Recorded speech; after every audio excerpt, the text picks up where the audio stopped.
me candid, they too wicked, far too crooked. That is the frequent comment I hear.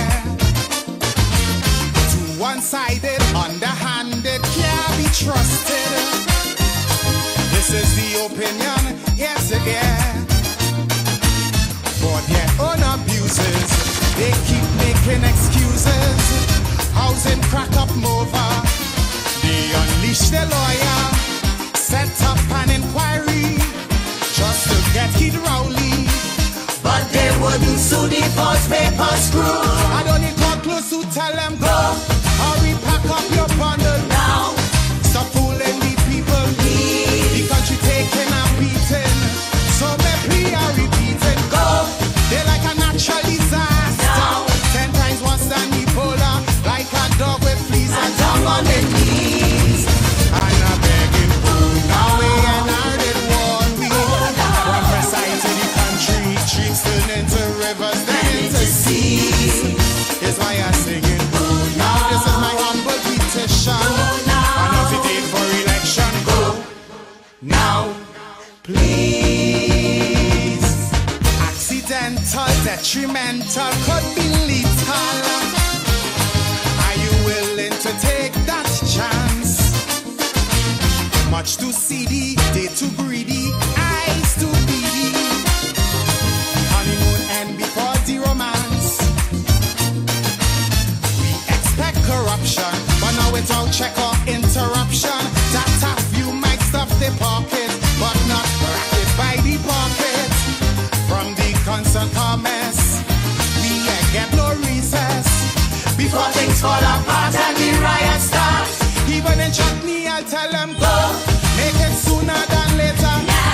To protect the future, please. For the sake of we children and the next generation. Go To safeguard our image. Before Griffith cause more damage. Like a dog with fleas and down on their knees. And I'm begging. Now they try to stick me with rage me. They have more trick than Houdini. Streams turn into rivers, then into seas. That's why I'm singing. Please, Mrs. Pamela, take Munila and Sharma go. Nah, please.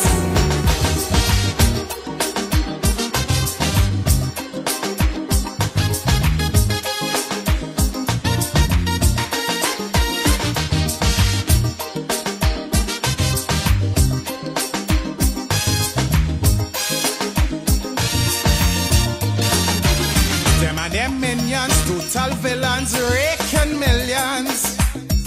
Their slogan, we shall rise, it was so true. Tell John Public not to panic while them and they sidekick. Swimming in a pool of dollars so blue. Like meat eating vulture, they neglect agriculture. Mega fans of phony, Mama Guy Caroni. Sweet man Glenn and Sharma came face to face with the karma. And it was awful, Gone through it too far. don't need a big mouth to tell them go. Watch her and see they just follow. Now, Before we regret tomorrow, please. You're setting a bad example.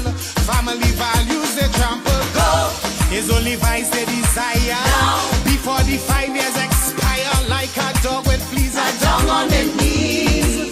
and a bleeding gold. Now before we end in bankruptcy, before they empty the treasury, streams turn into rivers, then into seas. Is why I'm bleeding gold. Now immediately, and don't forget your AG go. Now, please.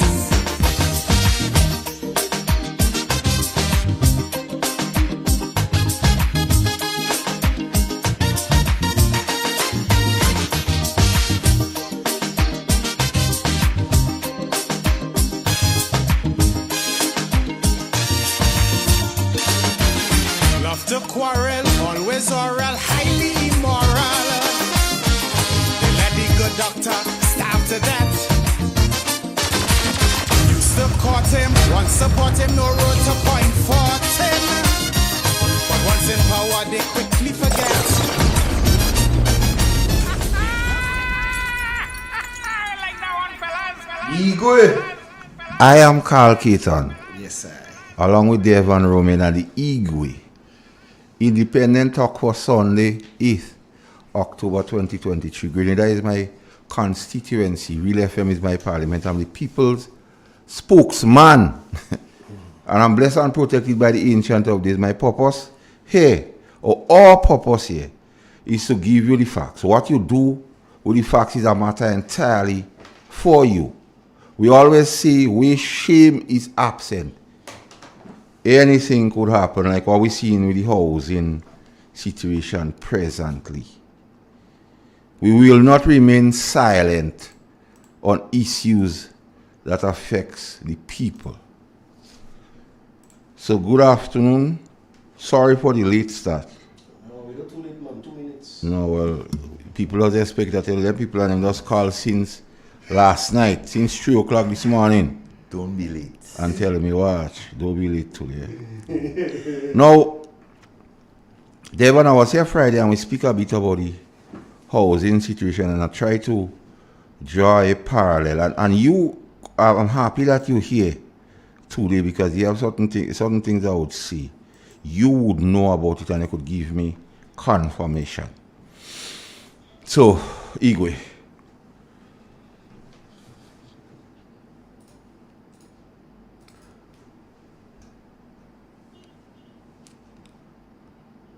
I'm happy that any loans, if affordable,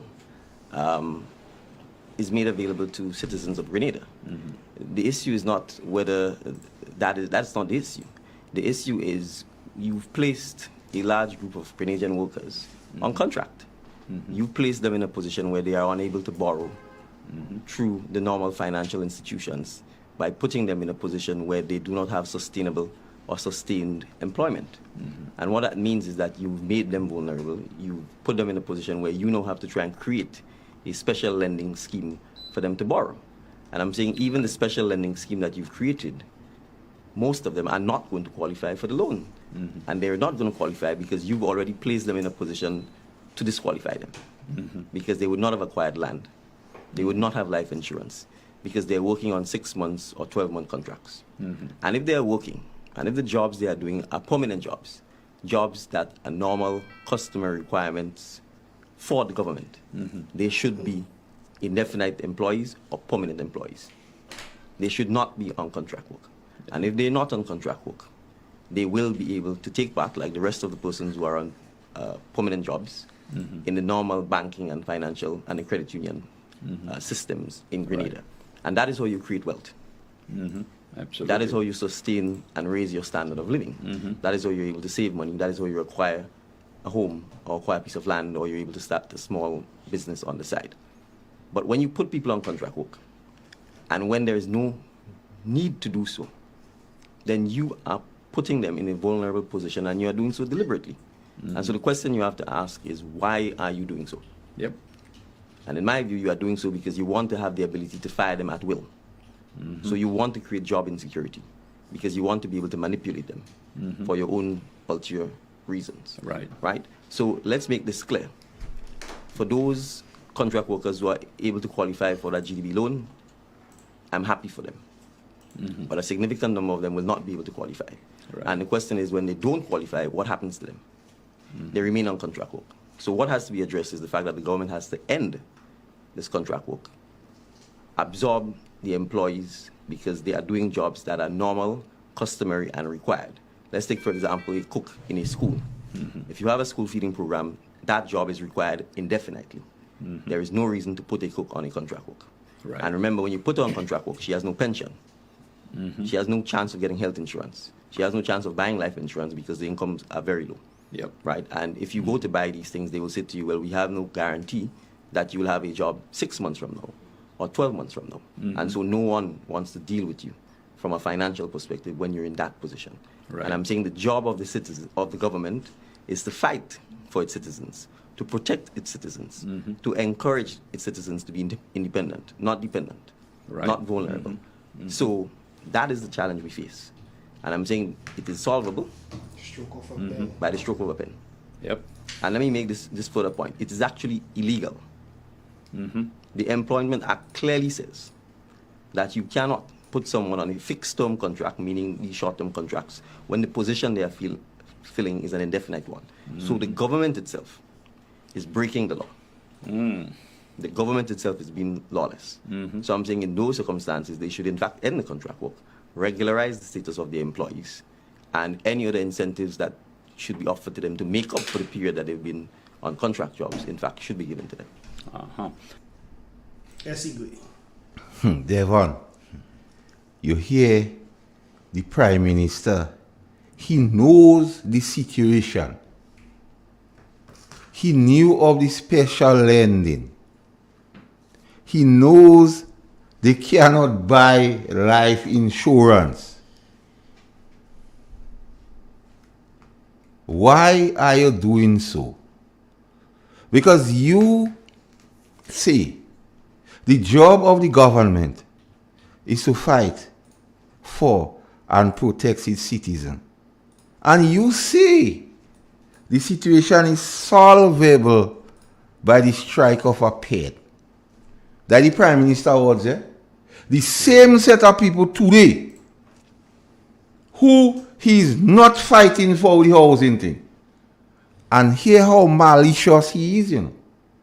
He knows that when they go to a financial institution, Devon, they have to have life insurance. He just say they can't buy life insurance. So why send them to an institution that you know would ask them for life insurance when you know the same people cannot buy life insurance? That's what you say. And then Devon, here comes. Because that time now, he was not in government. So he had solution for every situation. You see what? This thing is illegal. And this thing is solvable. Line up there and it's there for me. These things is solvable because I like to play what it is say. You see, these things is solvable by the stroke of a pen. So I will ask you, Mr. Prime Minister, what hinders thou from using the stroke of a pen to fix this present housing debacle? Because you could do it by the stroke of a pen. But here, we don't only criticize, we don't only condemn people, Devon, but we also add with 2 pence or making sense. Bring the facts. So we suggest rent to own. Devon, what is rent to own? It's an agreement where you value the property. You attach a rent to a rent payment. So the persons pay and it becomes like any credit union and reducing balance. So when you would have paid the value of the property in rent, it becomes yours. So you don't have to get no insurance and so on. And and in most financial institutions, you have to have either 10% or 15% down. And the numbers we're dealing with now, for persons with the one for $70,000, if it's 10% interest, you must have $7,000. You know they don't have that. If it's 15% they're asking for, you know it's 10,500. You know they don't have that. In terms of the houses for 53,000. If it's 10% the institution asking for, they have to have $7,000 for 15 years, 7,900. And if it's for 10%, they have to have $5,300. Where on earth would the same set of people the Prime Minister just talk about, who cannot afford to buy life insurance as he say, why are you putting them through that? Because, and everybody keep forgetting, Devon, the small argument or the small matter that the houses was a gift from the government and people of China. Let we don't forget the gift. So all I want to say, $70,000, we could get a house for 70. The issue here is not the cost of the house. The issue is, it was a gift. But as we know how they just deal with gift, because Ron know how to deal with gift, sell it. So therefore they're selling gift again, so they take the template from Ron. Selling gift. Yeah. Because Ron say it was a gift, and he sell it for 10 grand. Now they set get gift and they sell it for 70,000 and 53,000, but they're gonna go tell you what really going on here. Now, we had what you call, because I'm going back quite a to make the point here, Devon, because I want to break it down so a child 9-year-old could hear. Because little children does meet me and tell me, Master Carl, we does listen you. So when I'm speaking, I want them to understand too. So me don't go in and know things. So listen, Devon. And listen me good. In the presentation of the base budget, because I tell you, I have a question I want to ask you. Financing the 2023 budget, other sources draw down from the Consolidated Revenue Fund on page 13 of the budgeting. They could go and read it because they like to say we don't say anything. Go and read it for yourself. Go and get the base budget page 13. Bullet presentation 3. Other sources of drawdown from the Consolidated Fund and Devon disposal of assets. No other sources of funding are projected. So let me stick up in here. So the house is the gift becomes assets. Now, and in our discussion later, we go play when he talking about other houses, you know. So the $40,000 they hope to make from the gifts is to, they say, is to build house. What you call some place in Guav where they are to build house? Mm-hmm. But Devon, we will get to that. But listen this. The National Democratic Congress has a track record of always being anti-poor people. Devon, you know, in 2008, there was an agreement with the same Chinese. And the government of the day, the NNP as it then was, for 500 houses. You must know that, Devon. Yeah. When NDC came in power, which you was a part of, Devon, the NDC approached the Chinese and said, what, we go take half in the houses and give us $40 million. You know that, Devon. Don't play, you don't know that. Don't smile, say yes. If it's yes, say yes. If it's no, say no. I will get my chance. So $40 million, stick that pin there, you know, get. That's $40 million. And you know, the president gives conservative estimates, if they get through and they sell them and they hand it over to the banks, it's $40 million. So since 2008, so we see that movie on them already. That film. $40,000 they give. Devon. So they say disposal of assets. But we know the best budget failed, Devon. And why we say that it failed, they came and asked for a supplemental budget. And a supplemental budget tells you there is a shortfall in the budget. So they need a supplemental to fix the areas of the shortfall. So we know the budget didn't perform. So they need money. Follow the money. 40 million that they asked the Chinese from since in 2008 and half in the houses. Conservative estimates say they get the houses and sell it out 40 million. So it's a 40 million. And then, Devon, the budget has not met its needs. So they had to come for a supplemental of 149 million. All what I say is facts. Yeah. I want all of them to call here and dispute. Call this evening. Just give them the number. Call this evening and dispute that. And it's 2,000 houses, not 500. Well, 2,000. Yeah. I'm glad you're here. 2,000. I'm glad you're here. 2,000 houses was a gift. So they wanted half the houses and 40,000. 40 million. 40 million. Yes, for the balance. For the balance. So here goes Devon. And we know, because they say to fund the budget is to disposal of assets. And we used to say maybe Nawasa, maybe Grenlec, we don't know, but we realize what happening now. Yeah. The Chinese housing was the assets they're looking at. That's one of the first set of assets. And before they start that, they choose to divert the Grenadian public by bringing up oil and gas, Devon. They say we don't get in the document, so they know they're about to knife poor people, children with the house. So they say, let we take their mind off it. They play they like Melee, they play they like Tory.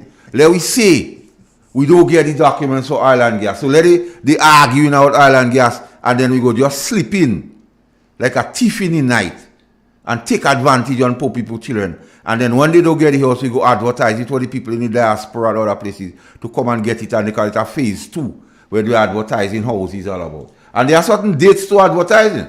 There are dates for curriculum which we will get in here. Yeah. To advertise the phase 2. Because phase 1 is to frustrate the people. And let us say we can think on financial institution, and phase 2 we go advertise it otherwise for we people, those in the diaspora. Because some of them we know the condition of it. Because they have a deadline. So we have to follow the money. Devon, so we know the budget failed. Ron, we know the budget failed. You know that because I come for a supplemental, and a supplemental only happens when the budget fails. And then we realize the marwet they're making, the leadership by avoidance, and we recognize that the Americans remove the facility on the E2 visa, all because of how this government was willing and dealing with the Russians. Reckless. The Canadians say, oh, Russians go a passport now. We don't easing up on no visa for Grenadians. We don't want Russian coming in place. And then we say, well, okay. And then they've only dawned on us. And hear this. Grenada has received less grants for the period January to July 2023 when compared to the same period in 2022 NNP was in power. According to the data, some people say data from the Ministry of Finance, the total grant received in 2023 January to July was 33.3 million. But for the same time in 2022 was 157 million, a shortfall of 124 plus million dollars. So we see, even the donors realize that man is doing stupidness down here. Yeah. Because they're taking all the money and give IND and LACO on them. So they see what we don't take in with taxpayers, hard-earned money and give these fellas on them. So they want money, they need money, disposal of assets. Because they said so, disposal of assets. Because remember, the budget is about to be read, eh? Yeah, so the people, the donors say, what? We don't give in all you with taxpayers' money to make stupidness. Because we realize what I heard is pure stupidness, according to Lava Man. Real stupidness. It's supposed to are they for me? Real stupid, yeah, we are. Most stupidness. Yeah. Real stupidness. So the donors and all say they don't give them, you know. So they have to find the money somewhere. So then now they hang on to the Chinese gifts. But they don't understand how the Chinese are dealing. The Chinese don't please about that thing. And they won't tell them anything. And they never realize how to deal with the Chinese. So that's why every time they're in power, things doesn't happen for them with the Chinese. So they have to find some money somewhere. But at that time, Minister Andrew, They say we know how to find, oh yes, they know how to find money, sell gifts. Oh. So all the time, Igwe, the man saying they know how to find money. The man know he has some gift from the Chinese there to sell him. So he was right. I never believe in what he's saying up until they do that and they hand over a gift to the financial institutions in Grenada. And the whole bottom line for the financial institution in Grenada, Devon, is profit, not service. Yeah. So, and it's so sinister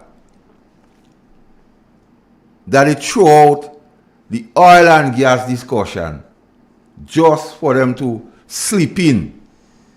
Kind of crook like they slip in. Yeah, muddy the water. And they bring this thing on poor people. But the Chinese are a set of people, they watching, They doesn't talk, you know. Don't talk much. they dealing, They're different. They what? dealings, you don't feel it. and they watching. Blessed afternoon to everyone viewing and listening. So Devon, I'll give you your segue here and then I'll be back. So Devon, coming. Yes, I was saying blessed afternoon to everyone, and so listening and viewing. And it's a pleasure being here again, sharing it with Master Carl and the Igwe, bringing you information, facts, which they cannot dispute. We know that. So they just have to keep on, murmuring. And so, it is important for us here, when we bring those information to you, as Master Carl said, you digest it and do what you want with it. But we will ensure that it is factual. Factual, so we will not be misleading. Most importantly, concerning the housing issue, in my view, after looking and listening to everything, the housing authority, the government, even NDC supporters, I have come to the conclusion there is only a few sections of our people that will benefit from those low-income houses which was donated by the people, the government and people of China, for the persons who cannot afford to come up with a $5,000 down payment, who may not have a job, who may be disabled, who may be blind, who would need government assistance like in all other countries. And so these low-income houses was given for that purpose. But as I said, in my view, there is only a few group of people that will benefit from it at this point in time, based on the government directives, and so through the housing authority. The average low income, right, needy person do not have a chance. And I'll tell you why. One, the criteria of the banks, it's unscrupulous. They will never meet that criteria without a job, without a down payment. As the Prime Minister said, with a contract. So they are automatically being disqualified from the word go. Secondly, they give them, look at the time that they give them to go to the financial institutions, right, to secure funding for those houses. What, perhaps a month, 6 weeks? And be careful about this timeline. Remember, the budget is being read in a next couple of weeks. So they want to know, as Master Carl rightly said, the assets. They have these houses as part of their assets. So they want to dispose of it as quickly as possible. Persons, in my view, that will benefit automatically, one, police officers, teachers, public workers. Because when they set the criteria as it is now, they automatically disqualifying the persons who need it. And because of the way in which that the people have to obtain, go to the bank, it will become much easier for persons who are in those brackets and can afford to apply and get through. So once again, you eliminating the persons who have to get these houses, who need them, and who it was built for. Remember, and the whole question is, and the thing is, the point we want to stick in your head, it was a gift, a grant. It was given to the people of Grenada for those who cannot afford. But look at the direction that the government is going at this point in time. They are eliminating those persons and giving it to making it easier for persons who have to have more, and for those who don't have to go deeper down.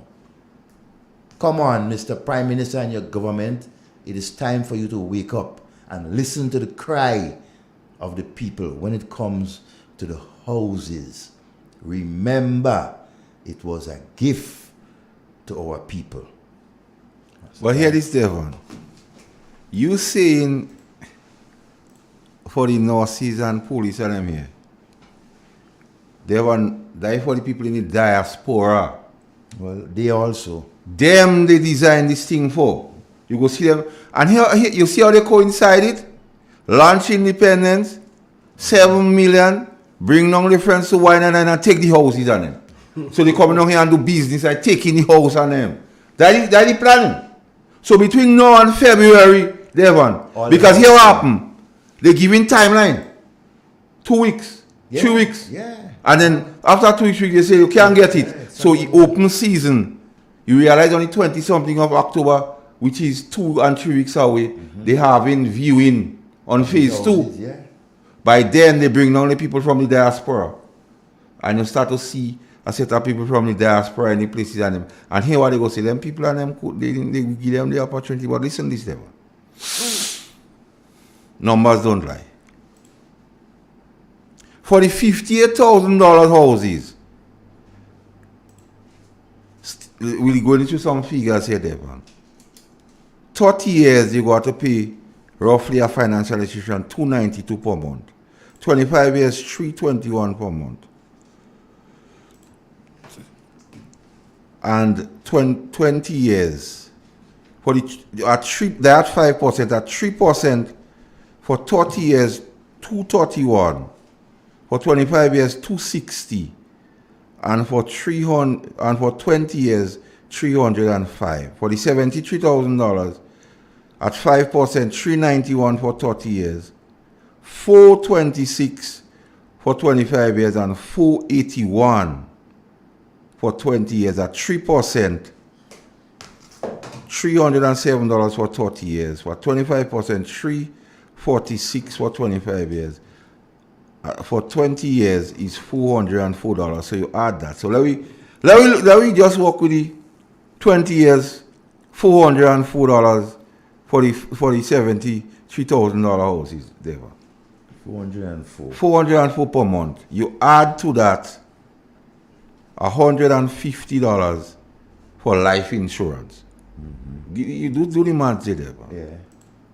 You add to that utilities would cost about $200, and I conservative it could be more. Yep. Transport to go to and from the little job $150. So that's $900 already. Food. Let me say $300, but some people tell me I should put more like $500 for the month. Now I would say $400. Yeah. Other personal expenses. That's $13 already. Other personal expenses I put $150. That's $1,450. Then we don't talk about homeowners insurance yet. You is a man at any business. Let me ask such a figure homeowners insurance. Because you must have homeowners to go to that financial institution for that place. Let me conservatively add out $150. Yeah, let's say add that. $150. Add that. So that's $1,600 right here.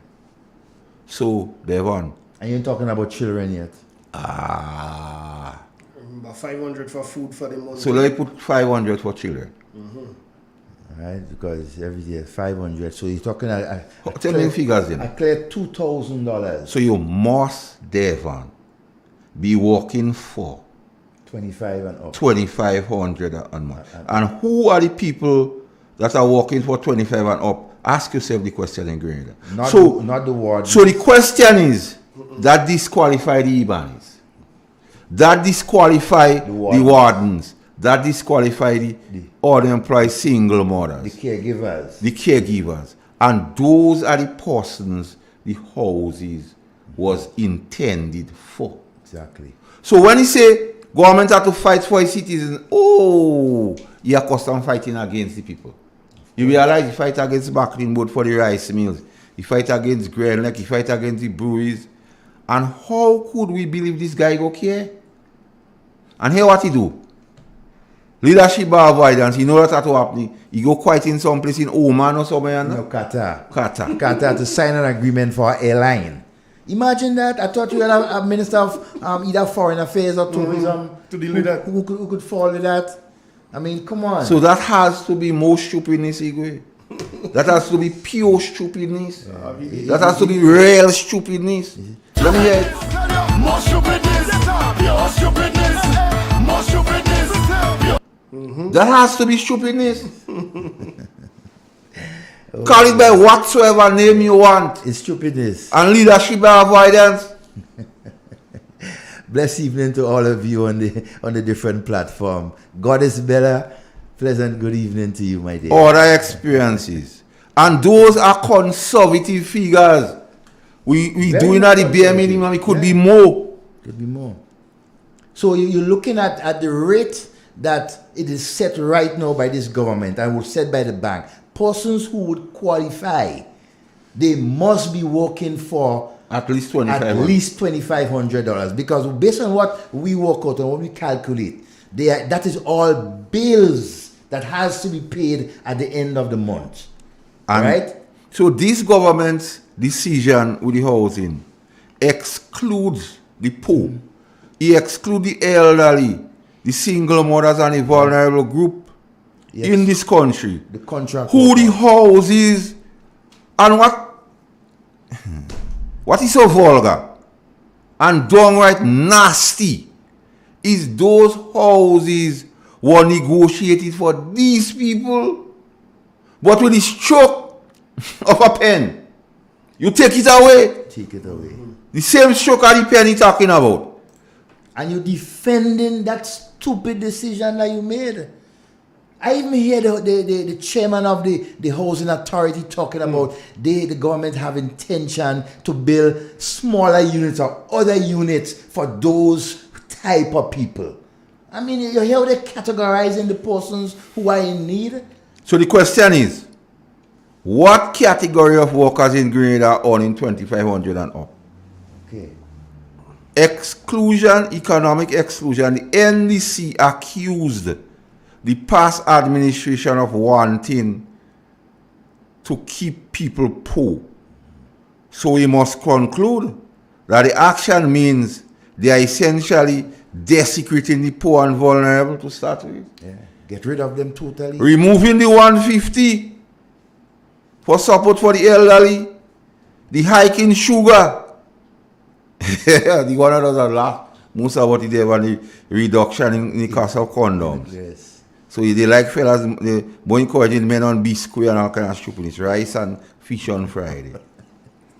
The removal of needy persons from the seed program. The blatant disregard to health care. And I have to play a clip by the Speaker of the House on health care.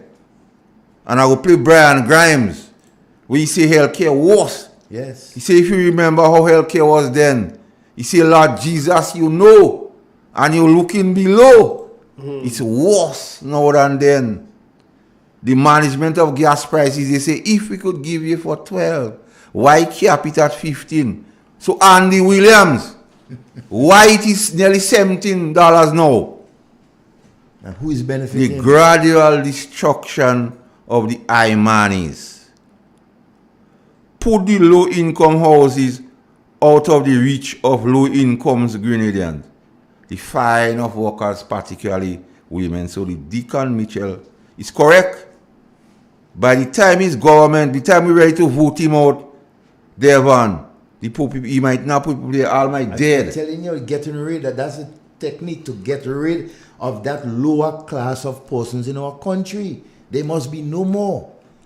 And you know, they are doing it brave and bold. You know, they make it Brazen, you call that. no mistake. They calling us stupid, needy, and greedy. Well, they are the greedy, so I'm taking out the greedy. They calling people classless now. That is Yes, you know, these are the things that they keep on calling. As soon as you reach in a conversation with them and you take the line in supporting the new national party, they tell you you're stupid.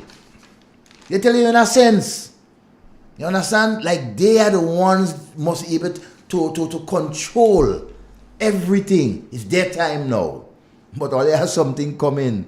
All they have persons like me and Master Carl and so to deal with every turn all you make, we in all your face. And here this, there one. Because I like to quote them. He doesn't like that. You know? The Prime Minister says there is a seed program. The World Bank say anybody earning less than 650 they poor. But yet still the NNP don't give you 650. If they care about you, They will give you they will give you the 650.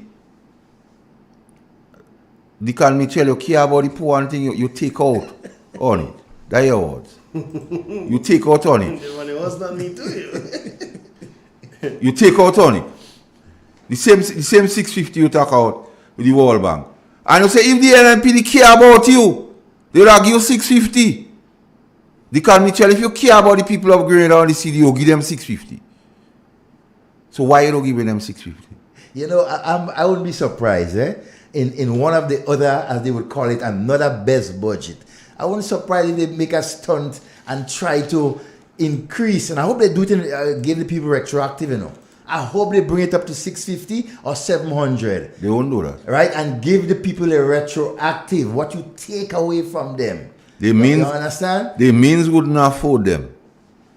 Watch, these people, they are so bold-faced. Because watch, listen. Stupidness that they are Listen, doing. next time, next year they can sell 94% of CBI passport for Russians again. No, they can't. That's done. So they got to find another way of Grenada going through. Yeah, and Nawasa might escape, but Grenell look as if he could be on the chopping block. So why Mr. Deacon Mitchell? Because I know Mr. Tellis was listening, so tell us what if he don't do here and he come tell him. Why are you not fighting for the poor people and the citizens of Grenada? Why are you not fighting for the Imanis?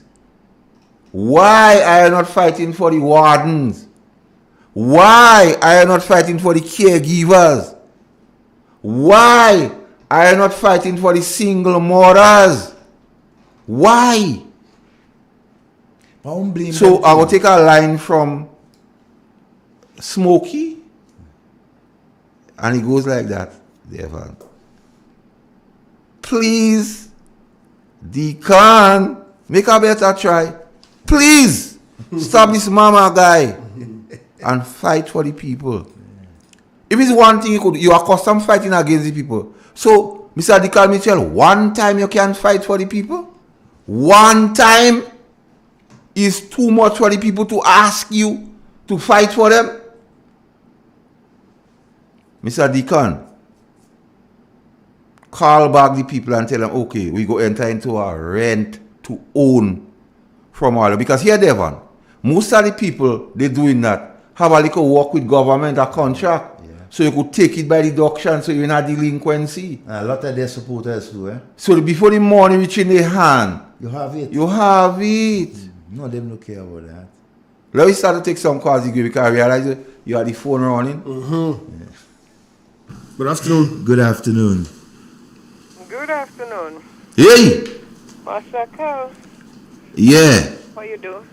Me there you. Evan, what's up? Good afternoon, my dear. And Igwe. Adieu. Master Carl, Yes. on programs before, I use 4 words. Hearing, listening, understanding, and interpreting. I just want to go back to the clip that you played at the beginning of the program. And in that clip, the Prime Minister made a reference to a group of workers who are the cooks in the various schools. Yes. I want to speak to them. You want to speak to them? Okay, I'm speaking to them this evening.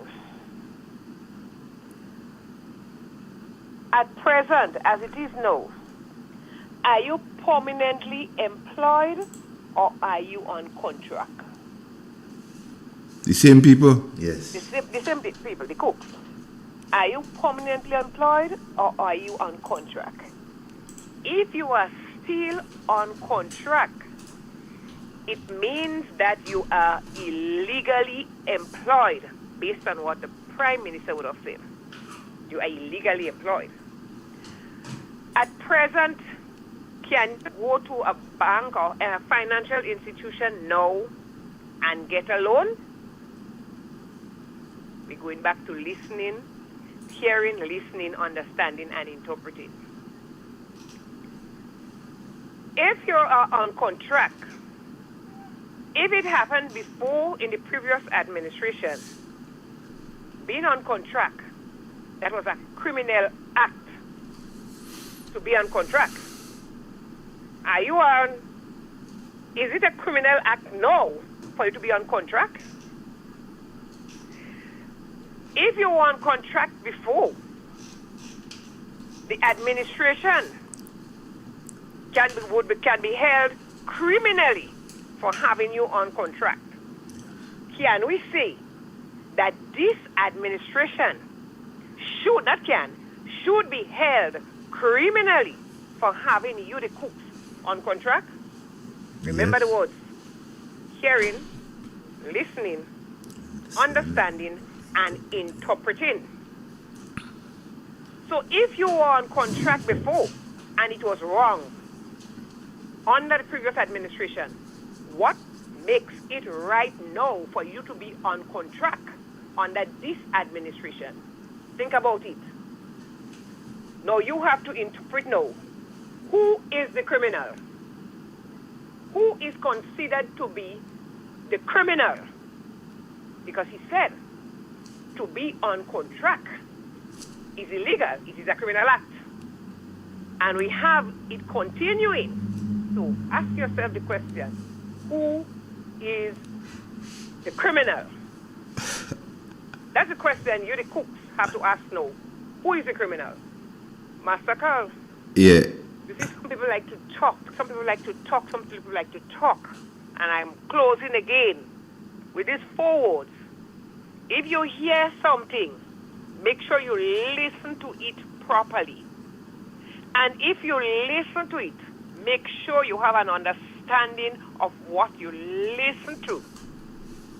And having that understanding, you would be able to interpret what you listen. Let us now determine who the real criminal is. Thank you, Master Carl. Before you go, I go ask the question in a different way. Who civilized and who is the beast with the long hairs? I ask the same question but in my way. So you take care. Well, we know what the beast with the long hairs does do. Yes. Head in the bush And where he puts his ray. the biscuit in the road. All right, thank you, Master. And they like biscuit. Biscuit. Master Carl. Hey. Like to Yeah, expose. listen. Alright, take it. All right. And I want to play over that clip again for me. Now you will get Play it. over that clip again for me so people would really listen to it, understand it, and make their interpretation of it. Thank you. You are next one? Yeah, I feel it. You take it now? Good afternoon. No, we lose it. We lose it. You know, a very significant point when it comes to who are the criminals now that are ensuring that persons that they employ is put on contract. The cooks, for example, which is an essential position within the schools, and our present Prime Minister made mention of it. But you still have them on contract. Who are the criminals? The criminals that take away the 150 from the disabled and the poor, the ageable people. Well, who are the criminals?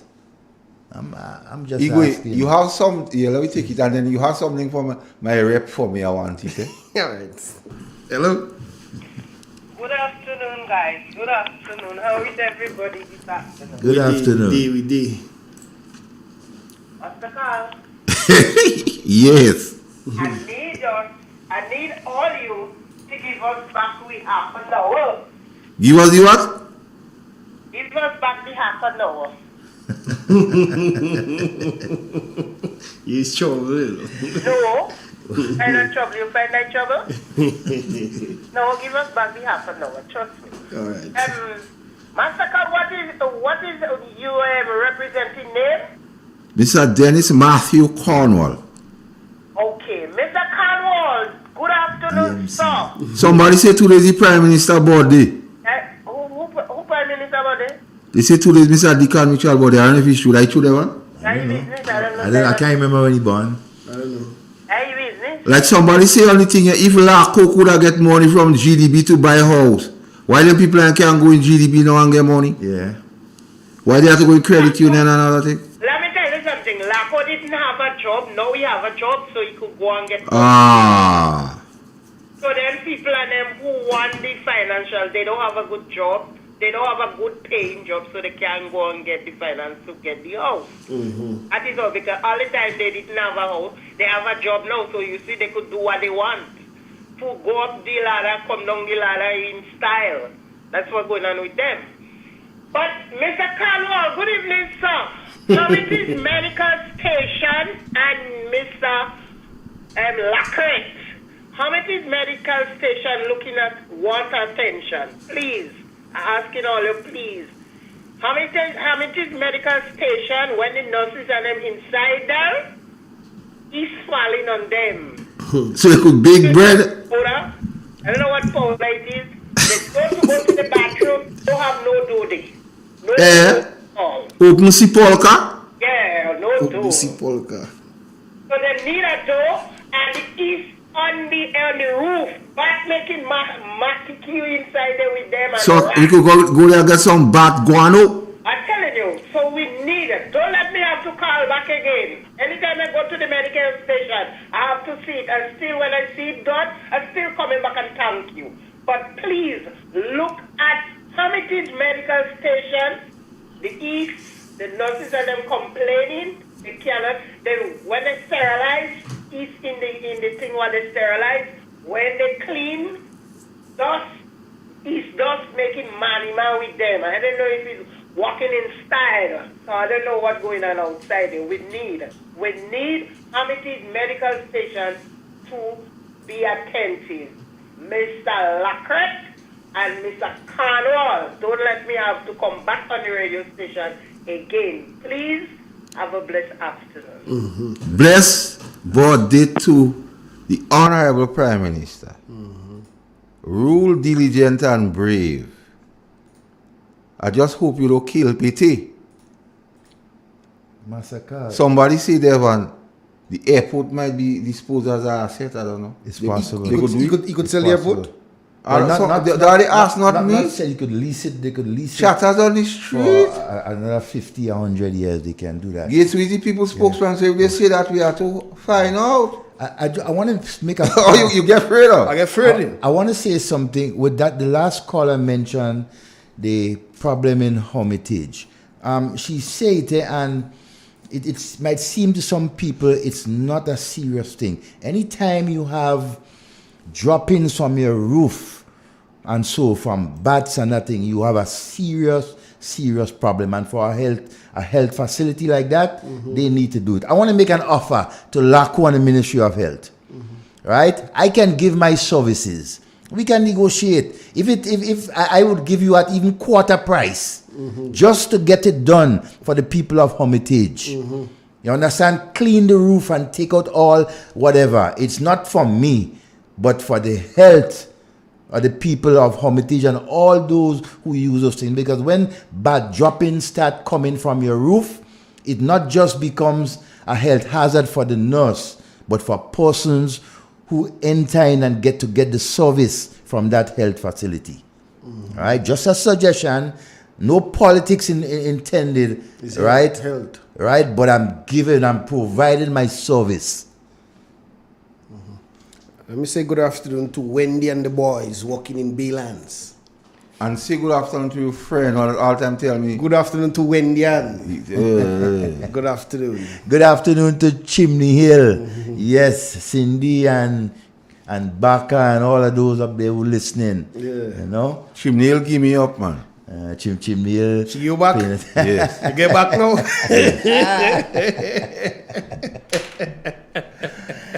The people spokesman, nobody can give you up. But bro. somebody say that is instructive here. The caller made, now with respect to the Hermitage Medical Center, the personal assistant to Mr. Dennis Matthew Cornwall is leaving a stone throw away. Miss Salim. Miss Salim, you from Hermitage. Go and check it out. Check it out. I not in position to look good. Serve the people. Go and check it out, Miss Salim. And if you want somebody to give you to tell you exactly what needs to be done, Check Devon. you could call me 403-2652. Reliable services. Very roll. Yes. Rolling. Payments. And NDC government will put an end to contract workers in the public service as soon as it takes office. There is no need for a parallel public service in Grenada. All workers will be given permanent status. Hello. Watch. Hello. Hello, Hello? afternoon. Good afternoon. Good afternoon. Hey, good Speak up a bit, you low. And Master Carl. Hey, Devon. Good afternoon, my Good brother. afternoon. I think we got to charge you for advertisement. You see, it's a need. It's a need for the people of this country. I will do it free if I have to. Devon, something I just don't understand with the NDC. I want to know what crime poor people commit. That since these people come in, they're chastising poor people. Is it because they voted NNP into office twice with 15 seats? I think it's a You call it restorative justice. It's a revenge thing. Restorative justice simple. But you're taking revenge on people who never do you nothing? Never doing nothing. Don't tell them that now. They say these people. If they do you something, I could have seen these people. They say the people are the most needy and greedy. The people in Karakou, the way you treat them and send them home and dismiss them. Come on, they didn't commit a crime. They was given letters stating that, look, you will get through with the house and what is the case. You take it back from them. You tell them it's null and void. Why are you treating poor people so? I just don't understand. NDC just don't like poor people. And you Coming know, with a vengeance. and you know what is significant? The majority of them, if not 95% of them, that is sitting in Parliament from on NDC on the government side, the majority of them came from poor people family. Look at their background. Look at them, and you'll see where they come from. Devon. Right? They neglect. It's a cause when poor people children reaching a position and hating on poor people children. It is a cause. It is. They get a gift from China. And let me say this to you. I think we don't emphasizing on this enough. The gift. Yes, the gift. When Dr. Mitchell went and asked the Chinese for that gift, China would have never given that gift to the middle class people in Grenada. Or the bourgeois. No. It was for the poor and vulnerable. It was for the people who could not afford. And they take that gift and doing what they want with that gift and telling poor people, look, you have to pay me cash for that gift. Else you're not. Let me forget about the institution. They're telling poor people you have to pay cash. That is what they're telling you. Mm-hmm. But if you the bank and the bank tell you cash ain't given, then the word cash remains with you. But you have to find that cash to pay. caller, you cannot leave out the financial institution. One of the top advisors to this present government was a banker. And financial institution is to make profit. So they literally give the houses to the financial institutions to make profit. To make profit. So you can't leave out the financial institution because that is the quintessential part. Follow the money. When I look at and I see how they're treating the poor people. Straight up, flat out, is what they're saying, you have to come with cash. They know poor people don't have the cash, so they're telling them, I make reservations for you so you could go to financial institution and you could get a loan. This thing is so evil when you look at it. For a gift, that was given to give to the people, In Dominica, they give the people the gift, We know when you're getting a grant, the government must come up with a certain amount. If you're getting 10 million, the government may have to come up with 2 million. And so the government must have an input. But the fact remains, it is a gift. And it was given to the government of Grenada as a gift to give to these people. And look how this... Carla, you make an error. It was given to the people of Grenada, not the government. So the government has no right to make profit out of it. Because in the argument, it was for a class of people, a set of people. Not the government, for a set of people, the low-income people. And the government just come and turn it around. Because that low-income people, to the government, to the present government, they are the poor people. And they do like poor people. It's like we do them something. And I keep wondering if it's because NNP had beat the NDC twice. But otherwise, there is nothing, no crime poor people commit that they should just lose their job. Most of the guys who had contracts to do certain things were poor people. Some of them people still offer their lawnmower and their thing where they're cutting the grass. They just send them home. And the evil about it, when you, well, this man still owe and this and that, send him home and we don't care. This thing is an evil. It's like declaring war on poor people. And then and the same poor people that need to put them in power. And when they want poor people to put them in power, they lie for poor people. They tell them we're going to make this country a paradise for you. You will get this. All your children will be educated. We will send them university. And as they're reaching, the first thing they attack is poor people. They take their 150 away from them. I just can't get it. Why NDC? I'd call her. Thank you, man. All right, my brother. He's like my grandmother used to say, like, poor people eat something and don't give them. Yeah. Well, let me ask you, Mr. Prime Minister. So tell the poor people what they have for you, for them to give you, for you to stop doing them that stupidness. Now, you play the clip by my rep, but listen this.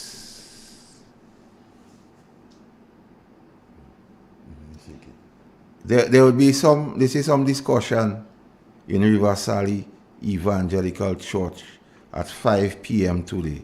The topic is how can our young people successfully navigate through the challenges facing them today and adequately prepare for their future. Mr. Cornwall, I think you should be there in that thing. You should be there. They say Mr. David Andrew will be there. So Mr. David Andrew, I want you to tell the young people this evening why are you doing them that? Because I was sent one of them to ask you that, why are you doing the young people of the nation, what are you doing them? Let me take it, Igwe. Good afternoon. Good afternoon. Yes, good afternoon. Welcome. Brother Carl, Brother Devon, and Brother Igwe. Afternoon. Good afternoon to you, ma'am. Yes, I like to hear as always, you bring up the pertinent issues that really of interest or concern to the nation, and I want to compliment you on your excellent performance and the information that you give to the public so that there's a better understanding of what is going on in our country. I want to make a contribution on two matters. Don't want to make it. Yes. So, okay, yes, let me make it. One is concerning the housing project. And I bring us to a situation that happened in a previous housing project in St. Mark. The housing project in St. Mark is located in Diamond Estate. This is the third housing project. And I'm mentioning that because you always hear about do nothing. And it's an area of the main road that I want people to come to see, the beauty of this place that has been developed under the new National Party administration. From Housing Project 1 to Housing Project 2 that was done by the Cubans, that was supposed to be for income earners. And this other housing project of 130 units that was donated by is donated by the government and the people of the People's Republic of China, and 130 units for low-income people. The government had set up a criteria, and I don't have the paper in front of me, but I just want to raise two points. One is that there was a limit to the level of income of the persons who would be eligible, and it was somewhere around $1,000 per month. It could have been $1,200, but somewhere around $1,000. And nothing about people going into banks and having to pay cash, because the government was well aware that the majority, all of these people of low income, would not be eligible for a loan that would give them the cash to take to the housing authority so that they can pay back the bank. They would not even look at them, most of them. And I heard you guys listing some of the group categories of persons who would not be eligible. But it was not to be based only on income. It was to be based on need. Good. So even if you were unemployed and you were in a dire situation, really undesirable, and that was discussed with social services, and I know my dear sister Delma was involved in discussions, and I really wish one day she would clear the air on that. I don't want to make her the topic of today, but I wish she would clear the air, because we all had in each constituency persons who didn't have a proper home at all. Either they were given notice or the house was in really poor, dilapidated condition, and so they needed a place to stay. And they were just waiting for that place, because in each housing project, a few houses based on needs were supposed to be set aside for those people so that they could live in a fair amount of comfort. And when they passed away, the houses would go back to the government so that persons in similar situations at that time could be given consideration for that. And so even if, and I do not believe that everything has to be given totally free, because even if it is free for me, somebody else has to pay. And there are other things to be done in housing projects. There are maintenance, other things that have to be done, so that a reasonable contribution would have been very useful in offsetting those costs and keeping the place at the level that it is desired to be. So I do not believe that it should have been totally free, because there would have been recurrent costs, but it should be accessible and affordable. So even if you cannot afford, you should have access based on certain needs. Now, in the first housing project in St. Mark, it was for middle income, maybe teachers, policemen, and so on. And one day, I was sitting in cabinet and I saw the list of applicants. So we didn't play politics with that. People applied to the housing, to the Ministry of Housing and, of course, the Housing Authority. And they made selection. And I saw a number of names that I did not know. And I saw a number of names that I knew, but who were found to be ineligible because of their income and the initial amount of money that they would have had to pay to the bank to get a loan under the Housing Authority program. And I raised this in cabinet, and I said, look, Grenada is a small country and everybody have a right to live anywhere and everywhere. But if we are to take lands that in Diamond, which belongs to the government and people of Grenada, but also which the people in the parish have a stake in it. And if they cannot get, we cannot get a certain percentage of the people from that parish getting housed, and something is wrong. A number of them did not qualify because of their income. A few of them made it in flying colors. And up to now, if you come in Diamond, you see a nice mix of people from Denmark and from other parishes, and I love that.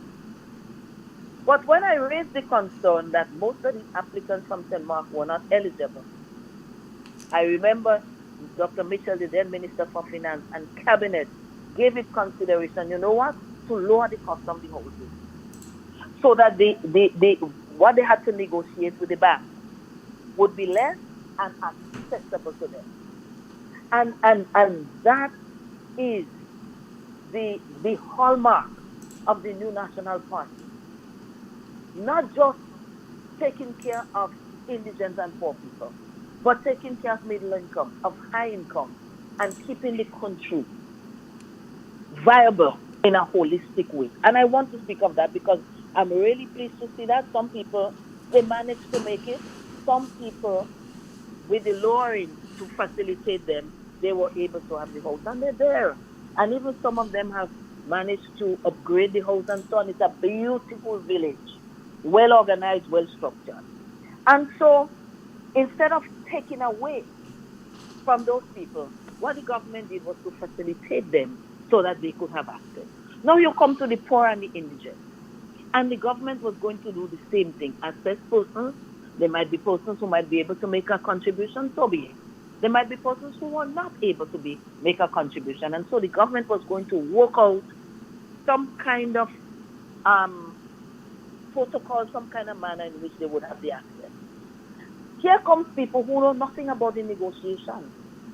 And I remember at one time, the 2,000 houses that were promised, that I remember a certain member of the NDC said to the Chinese, we don't need that.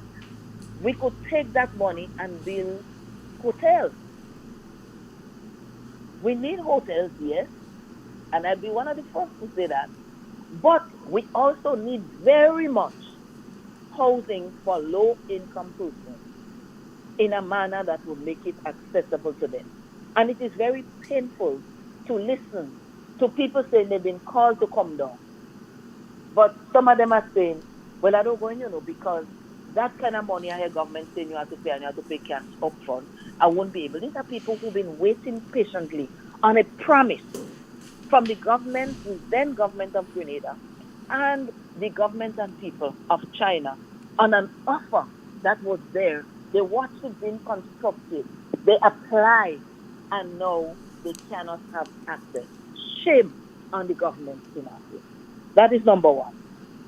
So the government is always, they have been over the past year and some, they've been proud to open things and launch things that they did not start. So that project is 90% New National Party. They said they put cupboards and so, but I used to blind people's eyes. We put cupboards and so we go charge you 80,000, 90,000, whatever it is. So that cupboard wasn't put there to facilitate people. It was put there to facilitate the request for more money, to increase the, how would you say, the value of the house. The next thing is that recently a CT scan there was a launching of a CT scan. Yes.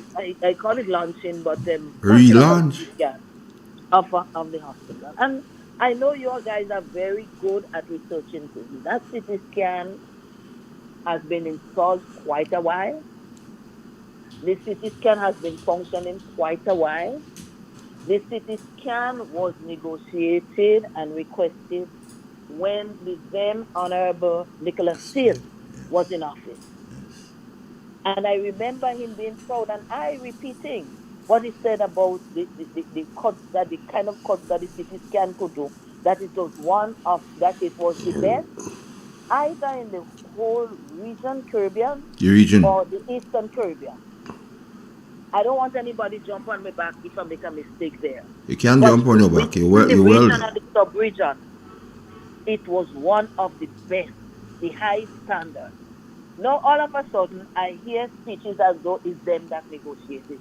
Well, be honest and say, well, you know, the donors are here and we're doing an official thing, but we cannot forget that the negotiators were so and so and so and so.